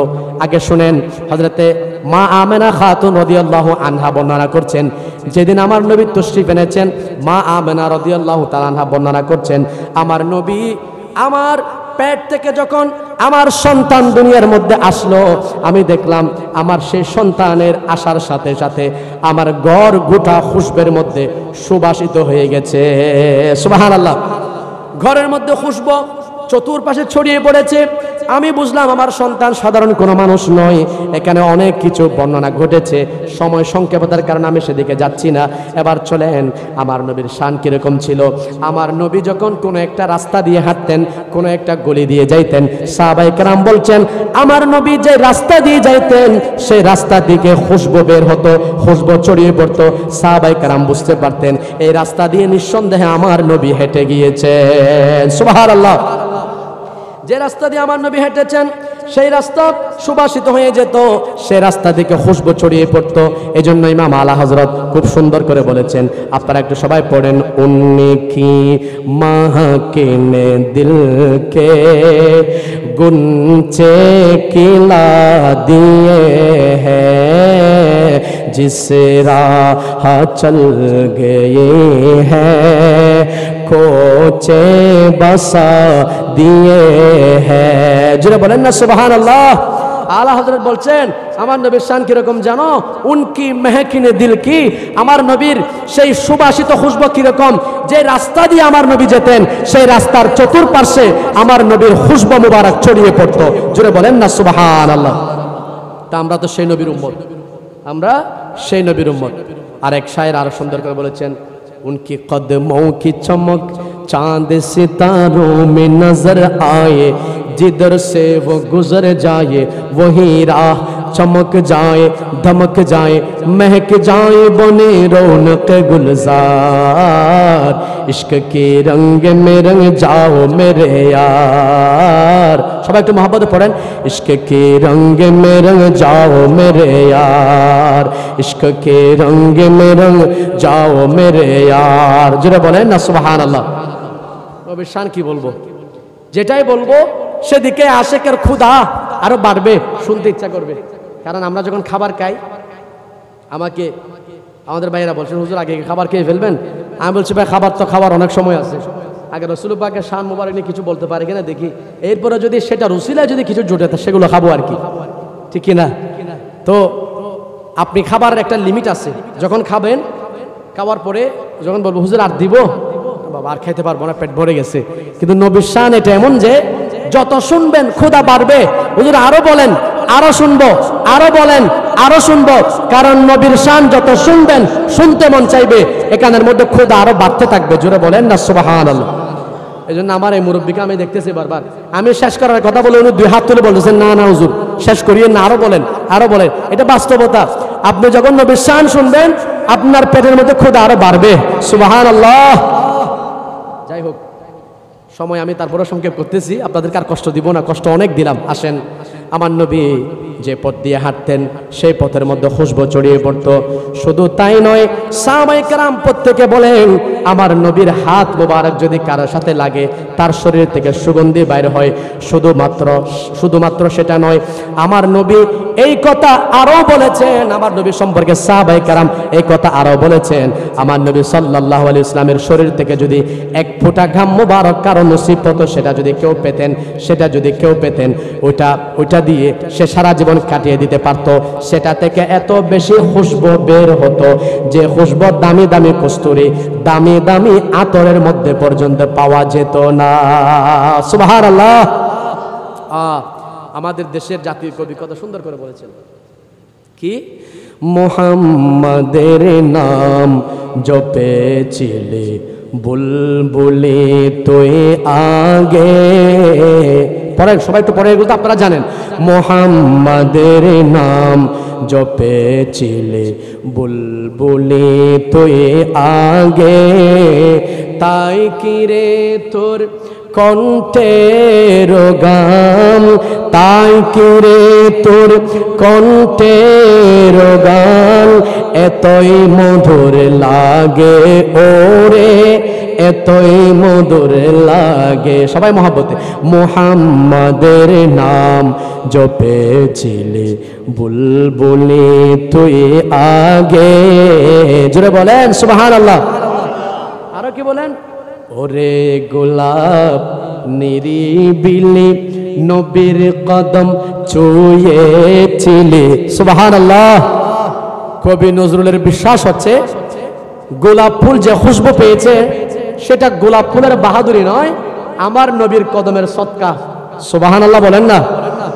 এই জন্য কবি নজরুল বলছেন, ওরে গোলাপ নিরিবিলি নবীর কদম ছুঁয়েছিলি, তোর আতরের খুশবু আজো, তোর আতরের খুশবু আজো তার আতরে জাগে ওরে, তার আতরের খুশবু আজো তোর আতরে জাগে ওরে, তোর আতরে জাগে। মুহাম্মাদের নাম জপেছিলি বুলবুলি তুই আগে, তাই কি রে তোর কণ্ঠের গান এমন মধুর লাগে ওরে, এমন মধুর লাগে। জোরে বলেন সুবহানাল্লাহ। দেখছেন আমার নবীর শান। আমার নবী সাল্লাল্লাহু আলাইহি ওয়াসাল্লাম যে পথে হেঁটেছেন সেই পথ যেমন সুবাসিত হতো, আমার নবীর সাথে যে লাগতো তার থেকে খুশবু উঠতো। আমার নবী কাউকে হাত দিলেন সেখান থেকে খুশবু উঠতো। এমনকি আমার নবীর শরীর মুবারক থেকে ঘাম ঝরলে সেখান থেকে খুশবু ঝরে পড়তো। সুবহানাল্লাহ। আয়েশা সিদ্দিকা রাদিয়াল্লাহু তাআলা আনহা বলছেন, আমার নবীর শরীর থেকে যখন ঘাম মুবারক পড়তো, আমরা তো ঘামি, আমরা ঘামলে দুর্গন্ধ বের হয়, গাম তো দেখা যাচ্ছে, আমাদের গাম এটা তেমন সুন্দর দেখায় না, গামলে মানুষকে বিশ্রী দেখায়। কিন্তু আমার নবী সম্পর্কে সাহাবায়ে কেরাম বলছেন, আয়েশা সিদ্দিকা সহ অসংখ্য সাহাবায়ে কেরাম কথা বলেছেন, আমার নবীর শরীর মুবারকের গাম এটা বিন্দুর দানার মতো, মুক্তার মতো দেখাতো। জোরে বলেন না সুবহানাল্লাহ। এত বেশি সুন্দর আমার নবীকে লাগতো। আল্লাহু আকবার। এই কথা বলতে গেলে আমাকে অন্যদিকে যেতে হবে, সময় আমাকে বারবার বাধা দিচ্ছে। হুজুর একটু আপনার আলোচনা সংক্ষেপ করেন, বেশি দূরে যাইয়েন না। আসেন, আমার নবী সাল্লাল্লাহু আলাইহি ওয়াসাল্লাম সম্পর্কে সাহাবায়ে কেরাম বলছেন, আমার নবীর আতর কেমন ছিল। হযরত আনাস বিন মালিক রাদিয়াল্লাহু তাআলা বলছেন, একদিন আমার নবী আমার ঘরের মধ্যে ঘুমাচ্ছেন, আমার নবী আমার ঘরের মধ্যে ঘুমাচ্ছেন। হযরত আনাস রাদিয়াল্লাহু তাআলা আনহুর মায়ের নাম ছিল উম্মে সুলাইম রাদিয়াল্লাহু তাআলা আনহা। কি নাম ছিল? উম্মে সুলাইম। সবাই বলেন কি নাম? উম্মে সুলাইম। সম্ভবত কুমাইসা, রুমাইসা এরকমও নাম আছে, সেদিকে আমি যাচ্ছি না, যেটা প্রসিদ্ধ সেটা বলছি। উম্মে সুলাইম রাদিয়াল্লাহু তাআলা আনহা, যিনি হযরতে আনাসের আম্মা জান ছিলেন। হযরত আনাস বলছেন, আমার নবী একদিন আমার ঘরের মধ্যে ঘুমাচ্ছেন। যখন আমার নবী আমার ঘরের মধ্যে ঘুমাতেন, নবীর শরীর মুবারক থেকে যদি ঘাম মুবারক বের হতো, ঘাম মুবারক বের হলে সেটা হযরত আমার মা উম্মে সুলাইম রাদিয়াল্লাহু তাআলা আনহা সেই ঘাম মুবারকগুলো একটি শিশির মধ্যে জমা করতেন, আর সুযোগ পেলে সেগুলো তিনি আতর হিসাবে ব্যবহার করতে। সুবহানাল্লাহ। কি হিসাবে ব্যবহার করতেন? আতর হিসাবে ব্যবহার করতেন। শুধু তাই নয়, কথা আরো আছে। একদিন হযরত আনাস বলছেন, একদিন যখন আমার নবী সাল্লাল্লাহু আলাইহি ওয়াসাল্লাম আরাম করছেন, আমার নবী আতর মুবারক গুরু, আমার নবীর সেই ঘাম মুবারকগুলো আমার মা একটি শিশির মধ্যে ভরছিলেন, শিশির মধ্যে সংরক্ষণ করছিলেন। এমত অবস্থায় আমার নবী জাগ্রত হলেন। জাগ্রত হওয়ার পরে বললেন, ওগো উম্মে সুলাইম, কি করছো তুমি? আমার ঘাম মুবারক কেন নিচ্ছ? বললেন, ইয়া রাসূলুল্লাহ, ইয়া হাবিবাল্লাহ, এগুলোকে আমরা আতর হিসেবে ব্যবহার করি, আর আপনার আতরের মধ্যে যে খুশবু আছে, আপনার ঘামের মধ্যে যে খুশবু আছে, সেই খুশবুটা পৃথিবীর কোনো আতর, গোলাপ, কোন সুগন্ধির মধ্যে আমরা কখনো খুঁজে পাই না। সুবহানাল্লাহ। আমার নবীর শান। সাহাবায়ে কেরাম আমার নবীর আতর সেভাবে ব্যবহার করতেন। আরো আসেন, এক সাহাবী আমার নবীর কাছে আসলেন। বাবা এদিকে মনোযোগ, আপনারা যদি অন্যদিকে মনোযোগ দেন আমি কথা বলতে পারি না। আপনাদের খতিব সাহেব বলছে না, আপনাদেরকে উনি একবার বলেছেন, আমি খেয়াল করেছি। তা আপনাদের খতিব সাহেব যেমন আপনাদেরকে করে, আমিও একইভাবে আমার মসজিদের মধ্যে করি, কারণ এটা আমি সহ্য করতে পারি না। কেউ যখন কথা আমারটা না শুনে অন্যদিকে শুনে মনোযোগ দেয়, তখন আমার আর কথা বলতে ইচ্ছে করে না। আমার মনে হয় যে কি হয়তো মানুষ আমার উপর বিরক্ত হয়ে যাচ্ছে। আর কোরআন হাদিস নিয়ে মানুষের উপর বিরক্তের কারণ হওয়া উচিত নয়। এগুলো একজন আলেমের বোঝা উচিত। যখন তিনি আলোচনা করবেন, মানুষ যখন কথা শুনবে না তখন কথা বলা উচিতও না। কারণ কোরআন হাদিসের কথা এগুলোর মধ্যে মনোযোগ না থাকলে এগুলোর ইহানত হবে, এগুলোর খেয়ানত হবে, অনেক সময় ইমান চলে যাওয়ার কারণ হবে। এই জন্য মাহফিলের মধ্যে আদব রক্ষা করতে হবে। আপনারা যদি মনোযোগ দেন, আমি কয়েক মিনিট বলবো, তাহলে এখানে শেষ করব। শুনতে রাজি আছেন? সবাই বলেন না শুনতে রাজি আছেন? হাত তুলে দেখান, সবাইকে শুনবেন। মাশাআল্লাহ, সবাই হাত তুলেছেন, আলহামদুলিল্লাহ। এখন বলতে পারি, যেহেতু আপনারা শুনতে আগ্রহ দেখাইছেন, তাইলে এখন আর বলতে কোনো অসুবিধা নাই। আসেন, আমার নবী সাল্লাল্লাহু আলাইহি ওয়াসাল্লামের কাছে একজন সাহাবী আসলেন, এসে বললেন, ইয়া রাসূলুল্লাহ, ইয়া হাবিবাল্লাহ, সামনে আমার মেয়ের বিবাহ, কিন্তু আমি গরিব মানুষ, আমি গরিব সাহাবী। আপনার যারা দামি দামি সাহাবায়ে কেরাম আছেন, তারা দামি দামি আতর ব্যবহার করেন। ইয়া রাসূলুল্লাহ, ইয়া হাবিবাল্লাহ, আমি আমার মেয়ের বিবাহ দিব, কিন্তু মেয়ের বিবাহের মধ্যে ব্যবহার করার জন্য একটা আতর খুশবু আমার কাছে নাই। সুবহানাল্লাহ। সাহাবায়ে কেরাম কত গরিব ছিলেন দেখছেন। আজকে আমরা কত অভিযোগ করি, সে 5 তালা ঘর বেঁধেছে, আমি 1 তালা নিয়ে পড়ে আছি, অথচ 1 তালা যে আছে সেটা নিয়ে শুকরিয়া আদায় করতেছে। সে মাসে লক্ষ লক্ষ টাকা ইনকাম করে, আমি 5 টাকাও ইনকাম করতে পারি না। হিংসা, এটা উচিত নয়। কিন্তু আপনি সাহাবায়ে কেরামের জীবন থেকে শিক্ষা নেন। সাহাবায়ে কেরাম কত গরিব ছিলেন, কিন্তু আল্লাহর ফয়সালার উপর তারা সন্তুষ্ট ছিলেন। সুবহানাল্লাহ। রাজা বিল কাজা, আল্লাহর ফয়সালার উপর সন্তুষ্ট থাকতে পারা, এটা মুমিনের আলামত। সুতরাং আল্লাহ যা দিয়েছেন তার উপর শুকরিয়া আদায় করেন। আল্লাহর শুকরিয়া আদায় করলে আল্লাহ আপনার নিয়ামত বাড়াই দিবেন। আল্লাহ বলছেন, লা ইন শাকারতুম লা আযীদান্নাকুম, কেউ যদি শুকরিয়া আদায় করে আমি অবশ্যই তাকে নিয়ামত বাড়িয়ে দিব, তোমাদেরকে অবশ্যই অবশ্যই আমি নিয়ামত বাড়িয়ে দিব। সুবহানাল্লাহ। ওয়ালা ইন কাফারতুম, আর যদি তোমরা শুকরিয়া না করো, অকৃতজ্ঞ হও, তাহলে মনে রাখো, ইন্না আযাবি লাশাদীদ, নিশ্চয় আমার আযাব বড় কঠিন। সুতরাং আমরা কি আদায় করব? শুকরিয়া আদায় করব। শুকরিয়া যত করবেন আল্লাহ নিয়ামত বাড়ায় দিবেন। মনে আছে কি বলছিলাম? আমার নবীর একজন সাহাবী এসে বললেন, ইয়া রাসূলুল্লাহ, আপনার যারা দামি সাহাবী আছেন, ধনী সাহাবী আছেন, তারা দামি দামি আতর ব্যবহার করেন, খুশবু ব্যবহার করেন। ইয়া রাসূলুল্লাহ, আমার মেয়ের বিবাহ, কিন্তু মেয়ের বিবাহের মধ্যে ব্যবহার করার জন্য কোনো খুশবু আমার কাছে নাই। আমার নবী বললেন, ও আমার সাহাবী, তুমি আগামীকাল আসবে, তবে একা আসিও না, আসার সময় সাথে একটা শিশি, একটা বোতল নিয়ে আসবা, একটা পাত্র নিয়ে আসবা, আমি কালকে তোমাকে গুরুত্বপূর্ণ কিছু দিব। সুবহানাল্লাহ। পরের দিন সে সাহাবী আসলেন, একটা শিশি আনলেন। আমার নবীর শরীর মোবারক থেকে তখন ঘাম মোবারক ঝরছিল। আমার নবীর সেই ঘাম মোবারকগুলো তার শিশির মধ্যে দিলেন এবং বললেন, যাও, আগামীকাল বা যখন তোমার মেয়ের বিবাহ হবে, সে বিবাহের মধ্যে তুমি সেইগুলোকে বিতরণ করবে। সুবহানাল্লাহ। আমি ফিরে দিতে বলছি, আমার একটু সমস্যা, আমি ফিরে দিতে বলছি, এদিকে ফিরে দেন। আমি বলছি যে এদিকে ফিরে দেন, আপনার অসুবিধা নেই, আমার লাগবে না। না, অসুবিধা নেই, গামলো অসুবিধা নেই। এটা আসলে আমি কথা বলতে পারবো না, আওয়াজ বন্ধ হয়ে যাবে। এই জন্য এটা সামনে থেকে, পিছন থেকে হলে অসুবিধা হতো না, যেহেতু সামনে থেকে তো একটু সমস্যা হবে। আমার জন্য অসুবিধা না, আমি কথা বলতে পারতেছি, আপনারা কষ্ট নিয়েন না। আমি বুঝতেছি আপনাদের মহাব্বত ভালোবাসা, আল্লাহ আপনাদের মহাব্বত ভালোবাসা কবুল করুক সকলে বলে আমি। যাই হোক, তো আমার নবী সাল্লাল্লাহু আলাইহি ওয়াসাল্লাম এমন ছিলেন, যারা কোনো পেরেশানিতে হতেন, দুঃখিত হতেন, আমার নবী তাদের চেহারার মধ্যে হাসি ফোটাতেন। সুবহানাল্লাহ। এই জন্য আপনাদেরকেও বলছি, রাসূল পাকের জীবনী থেকে এই শিক্ষাটা গ্রহণ করেন। কোনো মানুষ যদি অসহায় থাকে, গরিব থাকে, দরিদ্র থাকে, তাকে যদি আপনি অন্তত টাকা পয়সা দিয়ে সাহায্য সহযোগিতা করতে না পারেন, অন্তত একটু তাকে সৎসাহস দিবেন। তাকে বলবেন, ভাই তুমি আজকে মনে কষ্ট আনিও না, ধৈর্য ধারণ করো, একদিন দেখবা আল্লাহ তোমার দুঃখ দূর করে দিবেন। এরকম একটু তাকে অন্তত আশা দিবেন। এটার মধ্যে আপনার ফজিলত আছে। কারণ আমার নবী তো এমন নবী, আমার নবীকে দেখলে, আমার নবীর সান্ত্বনার, আমার নবী যখন কাউকে সান্ত্বনা দিতেন, তখন যিনি কান্না করতেছেন তার চেহারা মোবারক দিয়ে হাসি ফুটে উঠত। সুবহানাল্লাহ। আমার নবীর শান। আপনারা জানেন, আমার নবীর যখন ইন্তেকালের মুহূর্ত, আজরাইল আলাইহিস সালাম আমার নবীর কাছে এসেছেন। আমার নবী আজরাইলকে বসায় রেখেছেন, বলে, বসো, আমার ভাই জিবরাইল আসা পর্যন্ত তুমি একটু অপেক্ষা করো। সুবহানাল্লাহ বলেন। পৃথিবীর মধ্যে অন্য কোনো মানুষের ইতিহাস আছে, বা আমরা এখানে যারা আছি, আমরা কি আজরাইলকে বলতে পারবো একটু 2 মিনিট অপেক্ষা করো? 2 মিনিট নয়, 1 সেকেন্ডও হবে না। আল্লাহর কোরআন বলছেন, ফাইদা জা আজালুহুম, আল্লাহ তোমাদের জন্য যে সময় নির্ধারিত করেছেন সেই সময় যখন চলে আসবে, লা ইস্তাখিরুনা সাআতান, একটা মুহূর্ত বিলম্ব করা হবে না, 1 সেকেন্ডও বিলম্ব করা হবে না, বরাবর যে সময় আল্লাহ নির্ধারণ করেছেন সেই সময়ের মধ্যে আজরাইল রূহ কবজ করবে। সুবহানাল্লাহ। কিন্তু আমার নবী সেই নবী যিনি আজরাইলকে বসায় রেখেছেন। সুবহানাল্লাহ। তো আমার নবী যখন পরিচয় করে দিচ্ছেন, হাদা মালাকুল মউত ওয়া হাদা মুখবিদুস সৌত, লম্বা কথা আজকের খুতবার মধ্যে ছিল। আমাদের খতিব সাহেব নিশ্চয়ই খুতবা পড়েছেন, আপনারা শুনেছেন, যারা আরবি বুঝেন তারা তো বুঝে গেছেন। তা এখানে আমার পাশে উলামায়ে কেরাম আছেন।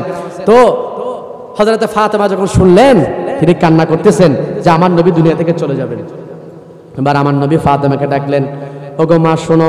কানে কানে আমার নবী ফাতেমাকে বললেন, ওগো আমার মা ফাতেমা শোনো, আমি নবী যদি এবার দুনিয়া থেকে চলে যাব, তবে তুমি মনে রেখো আমার পরিবার থেকে সর্বপ্রথম তুমি আমার সাথে মিলিত হবে। সুবহানাল্লাহ। এই কথা বলার সাথে সাথে এতক্ষণ পর্যন্ত হযরত ফাতেমা কান্না করতেছিলেন, চোখ দিয়ে পানি ঝরছিল। আমার নবী যখন বলেছেন, ওগো ফাতেমা সর্বপ্রথম আমার পরিবার থেকে তুমি আমার সাথে মিলিত হবে, সাথে সাথে হযরতে ফাতেমার চেহারা মোবারকের মধ্যে হাসি চলে এসেছে। সুবহানাল্লাহ। এজন্য আমার নবী সাল্লাল্লাহু আলাইহি ওয়াসাল্লাম, ওই যে এতক্ষণ পর্যন্ত আপনাদেরকে বললাম পিপাসার কথা, সাহাবায়ে কেরাম পিপাসার্ত হয়ে গেছেন, আমার নবীর কাছে পানি চেয়েছেন, পিপাসা দূর হয়েছে। যেখানে একেবারে ধুধু মরুভূমি, গরম, উত্তপ্ত গরম, সেখানে পানি পাইলে তাদের জন্য কি অবস্থা হবে। এবং তেমনিভাবে আর যেটা আপনাদেরকে বলেছিলাম, আমার নবী সাল্লাল্লাহু আলাইহি ওয়াসাল্লামের কাছে যারা আতর চেয়েছেন, আমার নবী তাদের আতর দিয়ে, ঘাম মুবারক দিয়ে তাদের অভাব পূর্ণ করেছেন। তাদের অন্তরটা কেমন হয়েছিল। আশেক বলছেন, অর্থাৎ এটাই ইমাম আলা হযরতের, আমরা মুস্তাফা জানের মধ্যে এটা পড়ি। ইমাম আলা হযরত বলছেন, জিসকি তসকিনো সে रोते हुए हंसे पड़े, उस तबस्सुम की आदत पे लाखो सलाम मुस्तफा जाने रहमा पे लाखो सलाम शम्अ बज़ में हिदायत। आला हज़रत কি জিনিস ছিলেন, কেমন ছিলেন। আমার নবীর প্রত্যেকটা উসব, প্রত্যেকটা অঙ্গ প্রত্যঙ্গ, এমনকি আমার নবী যে সময়ের মধ্যে তশরিফ এনেছেন সে সময়টাকে তিনি স্মরণ করেছেন। সুবহানাল্লাহ। আলা হযরত আরো কি বলছেন, আমার নবী সাল্লাল্লাহু আলাইহি ওয়াসাল্লাম যখন দুনিয়ার মধ্যে তশরিফ এনেছেন সেই সময়ের কথা আল্লাহ বলছেন, জিস সুহানি ঘড়ি চমকাতে বাকা চাঁদ, उस दिल अफरोज़े साअत पेला को सलाम मुस्तफा जाने।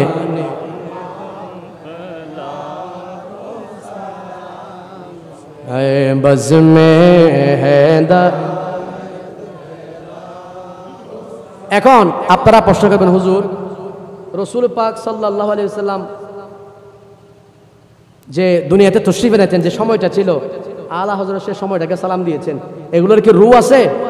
প্রশ্ন আসবে না? আমরা বলবো শুধু রূহ আছে যে নয়, রূহ যে আছে সেটার প্রমাণ কোরআনে পাকের মধ্যেও আছে। সুবহানাল্লাহ। একটা একটা বার বলি, সময় সংক্ষেপ, এটা বলে আমার কথা শেষ করব। এক নম্বরে আসেন, আল্লাহ কোরআনে বলছেন, ওয়া ইম মিন শাইইন ইল্লা ইউসাব্বিহু বিহামদিহি ওয়ালাকিন লা তাফকাহুনা তাসবিহাহুম। পৃথিবীর মধ্যে যত বস্তু আছে, যত জিনিস আল্লাহ বলছেন আমি সৃষ্টি করেছি, এমন কোন জিনিস নাই যে জিনিস আমি আল্লাহর তাসবিহ পাঠ করে না। সুবহানাল্লাহ। জান না থাকলে তাসবিহ কেমনে পড়বে আপনি বলেন? একটা দলিল দিলাম, এরপর আসেন আর একটা দিই।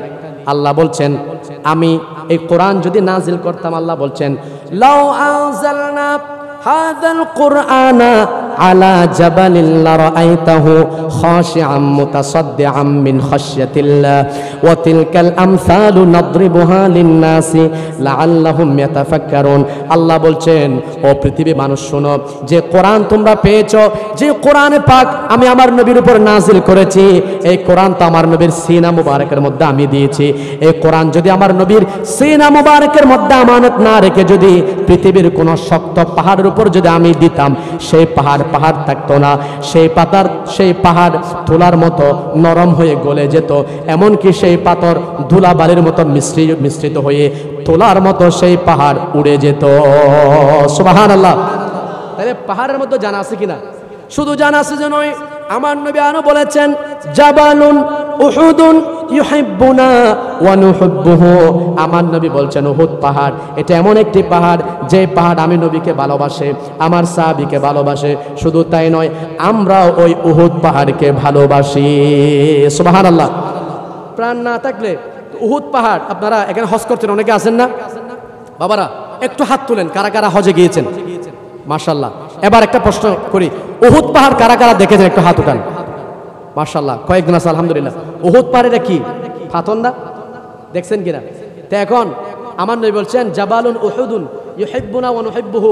উহুদ পাহাড় আমি নবীকে ভালোবাসে, আমরাও উহুদ পাহাড়কে ভালোবাসি। তা আমার নবী যে কথা বললেন, তো পাথর প্রাণ না থাকলে ভালোবাসেন কেমনে? একটু জোরে বলেন না সুবহানাল্লাহ। তার মানে বোঝা যায় প্রত্যেক জিনিসের মধ্যে কি আছে? প্রাণ আছে। এবং শুধু তাই নয়, আরো হাদিস শুনেন আমার নবী সম্পর্কে সাহাবায়ে কেরাম বর্ণনা করছেন, মা মাররান নবী সাল্লাল্লাহু আলাইহি ওয়াসাল্লাম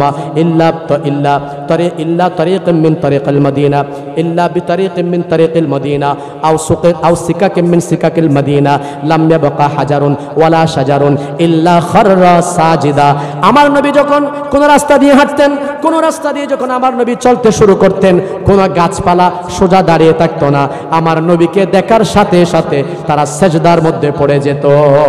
সুবহানাল্লাহ। আরো বলছেন যতগুলো পাহাড় আমার নবীকে দেখতেন, আমার নবীকে সালাম দিতেন, পাথর চুপ থাকতেন না, আমার নবীকে সালাম দিতেন। আমার নবীজি বলছেন আমি এখনো পর্যন্ত মক্কা শরীফের আশেপাশের সেই পাথরগুলোকে চিনি, যে পাথরগুলো আমার নবুয়ত প্রকাশিত হওয়ার পূর্বে আমি নবীকে সালাম দিত। সুবহানাল্লাহ। যে পাথর আমি নবীকে মক্কা শরীফের অলিতে গলিতে হাঁটার সময় আমার নবুয়ত প্রকাশ হওয়ার পূর্বে আমাকে সালাম দিত, আমি সেই পাথরগুলো এখনো পর্যন্ত চিনি। জোরে বলেন সুবহানাল্লাহ। আমাদের নবী তো সেই নবী।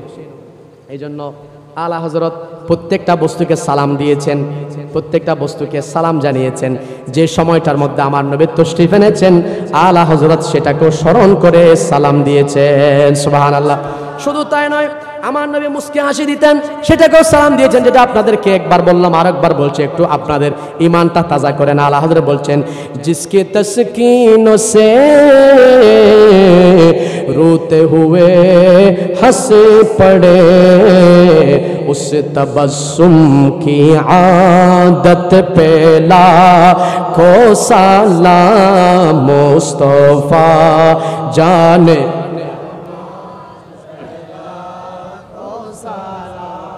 शम्अ बज़ में हैदार। কথা শেষ শেষ করতেছি, সেখানে আরেকটা কথা বলি। এখন আমাদের জন্য এটা তো এতক্ষণ বললাম, রাসূল পাক সাল্লাল্লাহু আলাইহি ওয়াসাল্লাম যেখানে গিয়েছেন পথ সুগন্ধি হয়ে গেছে, সাহাবায়ে কেরাম আতর পেয়েছেন, সেই আতরে তারা ধন্য হয়েছেন, ঠিক না? সেগুলোকে গাম মুবারক পেয়েছেন, সেগুলো আতর হিসেবে ব্যবহার করেছেন। আর একটা বর্ণনা এটাও এসেছে, ওই যে সাহাবী আমার নবীর থেকে বিয়ের জন্য কি খুঁজেছিলেন? আতর খুঁজেছিলেন। সেই আতর পাওয়ার পর সেই ঘর থেকে যখন রাসূল পাক সাল্লাল্লাহু আলাইহি ওয়াসাল্লামের এই গাম মুবারক যখন আতর হিসেবে লাগিয়ে দিয়েছেন, ওই ঘরটা আরবের মধ্যে প্রসিদ্ধ হয়ে গিয়েছিল বাইতুল মুতায়্যিবিন। জোরে বলেন না সুবহানাল্লাহ। এটা হচ্ছে খুশবুওয়ালা ঘর। আমার নবীর গাম মুবারক পাওয়ার পর ঘর ছিল সাধারণ ঘর, নবীর খুশবু পাওয়ার পর এটা খুশবুওয়ালা ঘর হয়ে গেছে। জোরে বলেন না সুবহানাল্লাহ। এখন আমার কথা যেটা বলতেছি, নবীর আতর পাওয়ার কারণে, নবীর গাম মুবারক পাওয়ার কারণে, সুগন্ধির কারণে যদি ঘরের নাম পরিবর্তন হয়ে যায়, ঘর যদি সুগন্ধিওয়ালা হয়ে যায়, নবীকে যদি অন্তরের মধ্যে জায়গা দিই, তাহলে আমাদের অবস্থাটা কিরকম হবে একটু চিন্তা করে দেখেন। সুবহানাল্লাহ। এজন্য সেই কথাটার দিকে ইশারা দিচ্ছি, নবীকে অন্তরে জায়গা দিন। নবীর কদম যদি পাথরে লাগে, পাথর নরম হয়ে যায়, পাথর নবীকে চুমু দেয়, তো নবীর কদম পাথরে লাগলে যদি পাথর নরম হয়ে যায়, নবী ডাকলে যদি গাছ আসে। একজন আরবি, অনারবি লোক, আমি শেষ করতেছি এখনই, একজন অনারবি লোক আমার নবীর কাছে এসে বলছেন, ইয়া রাসূলুল্লাহ আপনি যে নবী, আমি কেমনে বুঝবো? নবীজি বললেন, তোমাকে যদি প্রমাণ পেতে হয় তাহলে ওই যে গাছ দেখা যায়, ওই গাছকে বলো রহমতুল লিল আলামিন নবী তোমাকে ডাকতেছেন। সুবহানাল্লাহ। এই সুবহানাল্লাহ হবে না, আরো বড় করে বলেন। কারণ সুবহানাল্লাহ আলহামদুলিল্লাহ না বলে তো ঘুম যাবে না, চোখের মধ্যে ঘুম আসতেছে আমি দেখতেছি। এখন মিলাদ শরীফ পড়লে ইনশাআল্লাহ সব চলে যাবে। আসেন, কি বললাম? ওই আরবি আমার নবীকে বললেন, আপনি যে নবী কেমনে বুঝবো? আমার নবী বললেন, যাও ওই যে গাছ দেখা যায়, গাছকে বলো রহমতুল্লিল আলামিন নবী তোমাকে ডাকতেছে। ওই সাহাবায়ে ওই অনারবি লোক, গ্রাম্য লোক, তিনি দৌড়ে গেলেন, গাছকে গিয়ে বললেন, এই গাছ তোমাকে রহমতুল্লিল আলামিন নবী ডাকতেছে। সুবহানাল্লাহ। গাছ সোজা দাঁড়িয়েছিল। যখনই এই অনারবি লোক গিয়ে বলল, এই গাছ তোমাকে রহমতুল্লিল আলামিন নবী ডাকতেছেন, দেরি করিও না। গাছ একবার ডানে, একবার বামে, একবার সামনে, একবার পিছনে হয়ে শিকড়ে ছিটে হেঁটে হেঁটে আমার নবীর দরবারের মধ্যে চলে এসেছে। গাছ আমার নবী ডাকলে গাছ আসে কিনা? সবাই বলেন আসে কিনা? গাছ ডাকলে, গাছকে ডাকলে, আমার নবী যদি গাছকে ডাকেন গাছও আসে, অথচ গাছের কোনো পা নাই, আসেনি, পা ছাড়া শিকড় ছিঁড়ে চলে এসেছেন। এই কথাটাকে ইমাম শরফুদ্দিন বুসুরি তার কসিদায়ে বুরদার মধ্যে খুব সুন্দর করে বলেছেন। সুবহানাল্লাহ। শুনবেন? শুনতে রাজি আছেন? ইমাম শরফুদ্দিন বুসুরি বলছেন, সুন্দর করে তিনি তার শেয়ারের মধ্যে নিয়ে আসছেন, জাআত লিদাওয়াতিহিল আশজারু সাজিদাতান তামশি ইলাইহি আলা সাকিন বিলা কদামি মওলায়া সাল্লি ওয়া সাল্লিম আবাদান আলা হাবিবিকা খায়রিল খালকি কুল্লিহিম মুহাম্মাদু সাইয়্যিদুল কাওনাইনি ওয়া সাকালাইন ওয়াল ফারিকাইনি মিন উরবিন ওয়া মিন আজামি মাওলায়া সাল্লি ওয়া সাল্লিম আলা হাবিবিকা খায়রিল খালকি কুল্লিহিম। জোরে বলেন না সুবহানাল্লাহ। ইমাম শরফুদ্দিন বুসরি বলছেন, জাত লিদাওয়াতিহিল আশজারু সাজিদাতান, আমার নবী যদি গাছকে ডাকে, গাছ এসে আমার নবীর কদমের মধ্যে সেজদায় পড়ে যায়। সুবহানাল্লাহ। আর কি তামশি ইলাইহি আলা সাকিন বেলা কদামি, নবীর কাছে এমন ভাবে চলে আসেন তার কাছে পা নাই, পা না থাকা সত্ত্বেও সে নবীর দরবারে এসে উপস্থিত হয়ে যায়। সুবহানাল্লাহ। আল্লাহ আমাদেরকে বোঝার তৌফিক দান করুন, সকলে বলে আমিন। তা আমি যে কথাটা আপনাদেরকে এখান থেকে বললাম, নবী ডাকলে গাছ আসে কিনা? গাছ নবীর ডাকে সাড়া দেয় কিনা? তো গাছকে নবী ডাকলে গাছের ভিতরে ক্ষমতা চলে আসে, গাছ শিকড় ছিঁড়ে নবীর কদমে চলে আসে। নবী যদি উম্মতকে ডাকে, উম্মতের অবস্থা কেমন হবে? সুবহানাল্লাহ। এজন্য ওলামায়ে কেরাম যারা শুআরায়ে ইজম যারা নাত পড়েন তারা কি বলে, ওহি মদিনা जाते हैं जिन्हें सरकार बुलाते हैं। জোরে বলেন না সুবহানাল্লাহ। নবী না ডাকলে কেউ মদিনা শরীফ আমরা পড়ি না, हम भी मदीने जाएंगे आज नहीं तो कल सही, आका हमें बुलाएंगे। সবাই বলেন आका हमें बुलाएंगे। যারা যারা মদিনা যাওয়ার ইচ্ছা করতেছেন সবাই মোহাব্বতে বলেন, आका हमें बुलाएंगे आज नहीं तो कल सही, सल्ले आला रसूलना सल्ले आला हबीबना सल्ले आला মুহাম্মাদিন সাল্লাল্লাহু আলাইহি ওয়াসাল্লাম। আমার কথা শেষ। নবীর সাথে যদি সম্পর্ক রাখতে পারেন, যে শের দিয়ে শুরু করছিলাম এটা আবার বলছি, স্মরণ করে দিচ্ছি। ডক্টর আল্লামা ইকবাল কি বলেছিলেন? আল্লামা ইকবাল কি বলেছিলেন? कि मोहम्मद से वफा तूने तो हम तेरे हैं, ये जहां चीज है क्या लौह कलम तेरे है। নবীর জন্য ফানা হয়ে যায়, দিওয়ানা হয়ে যাও। এই দুনিয়া কিচ্ছু নয়, দুনিয়া লাগবে না, লৌহ কলম তোমার জন্য দিওয়ানা হয়ে যাবে, তোমার কথা শুনতে আরম্ভ করবে। সুবহানাল্লাহ।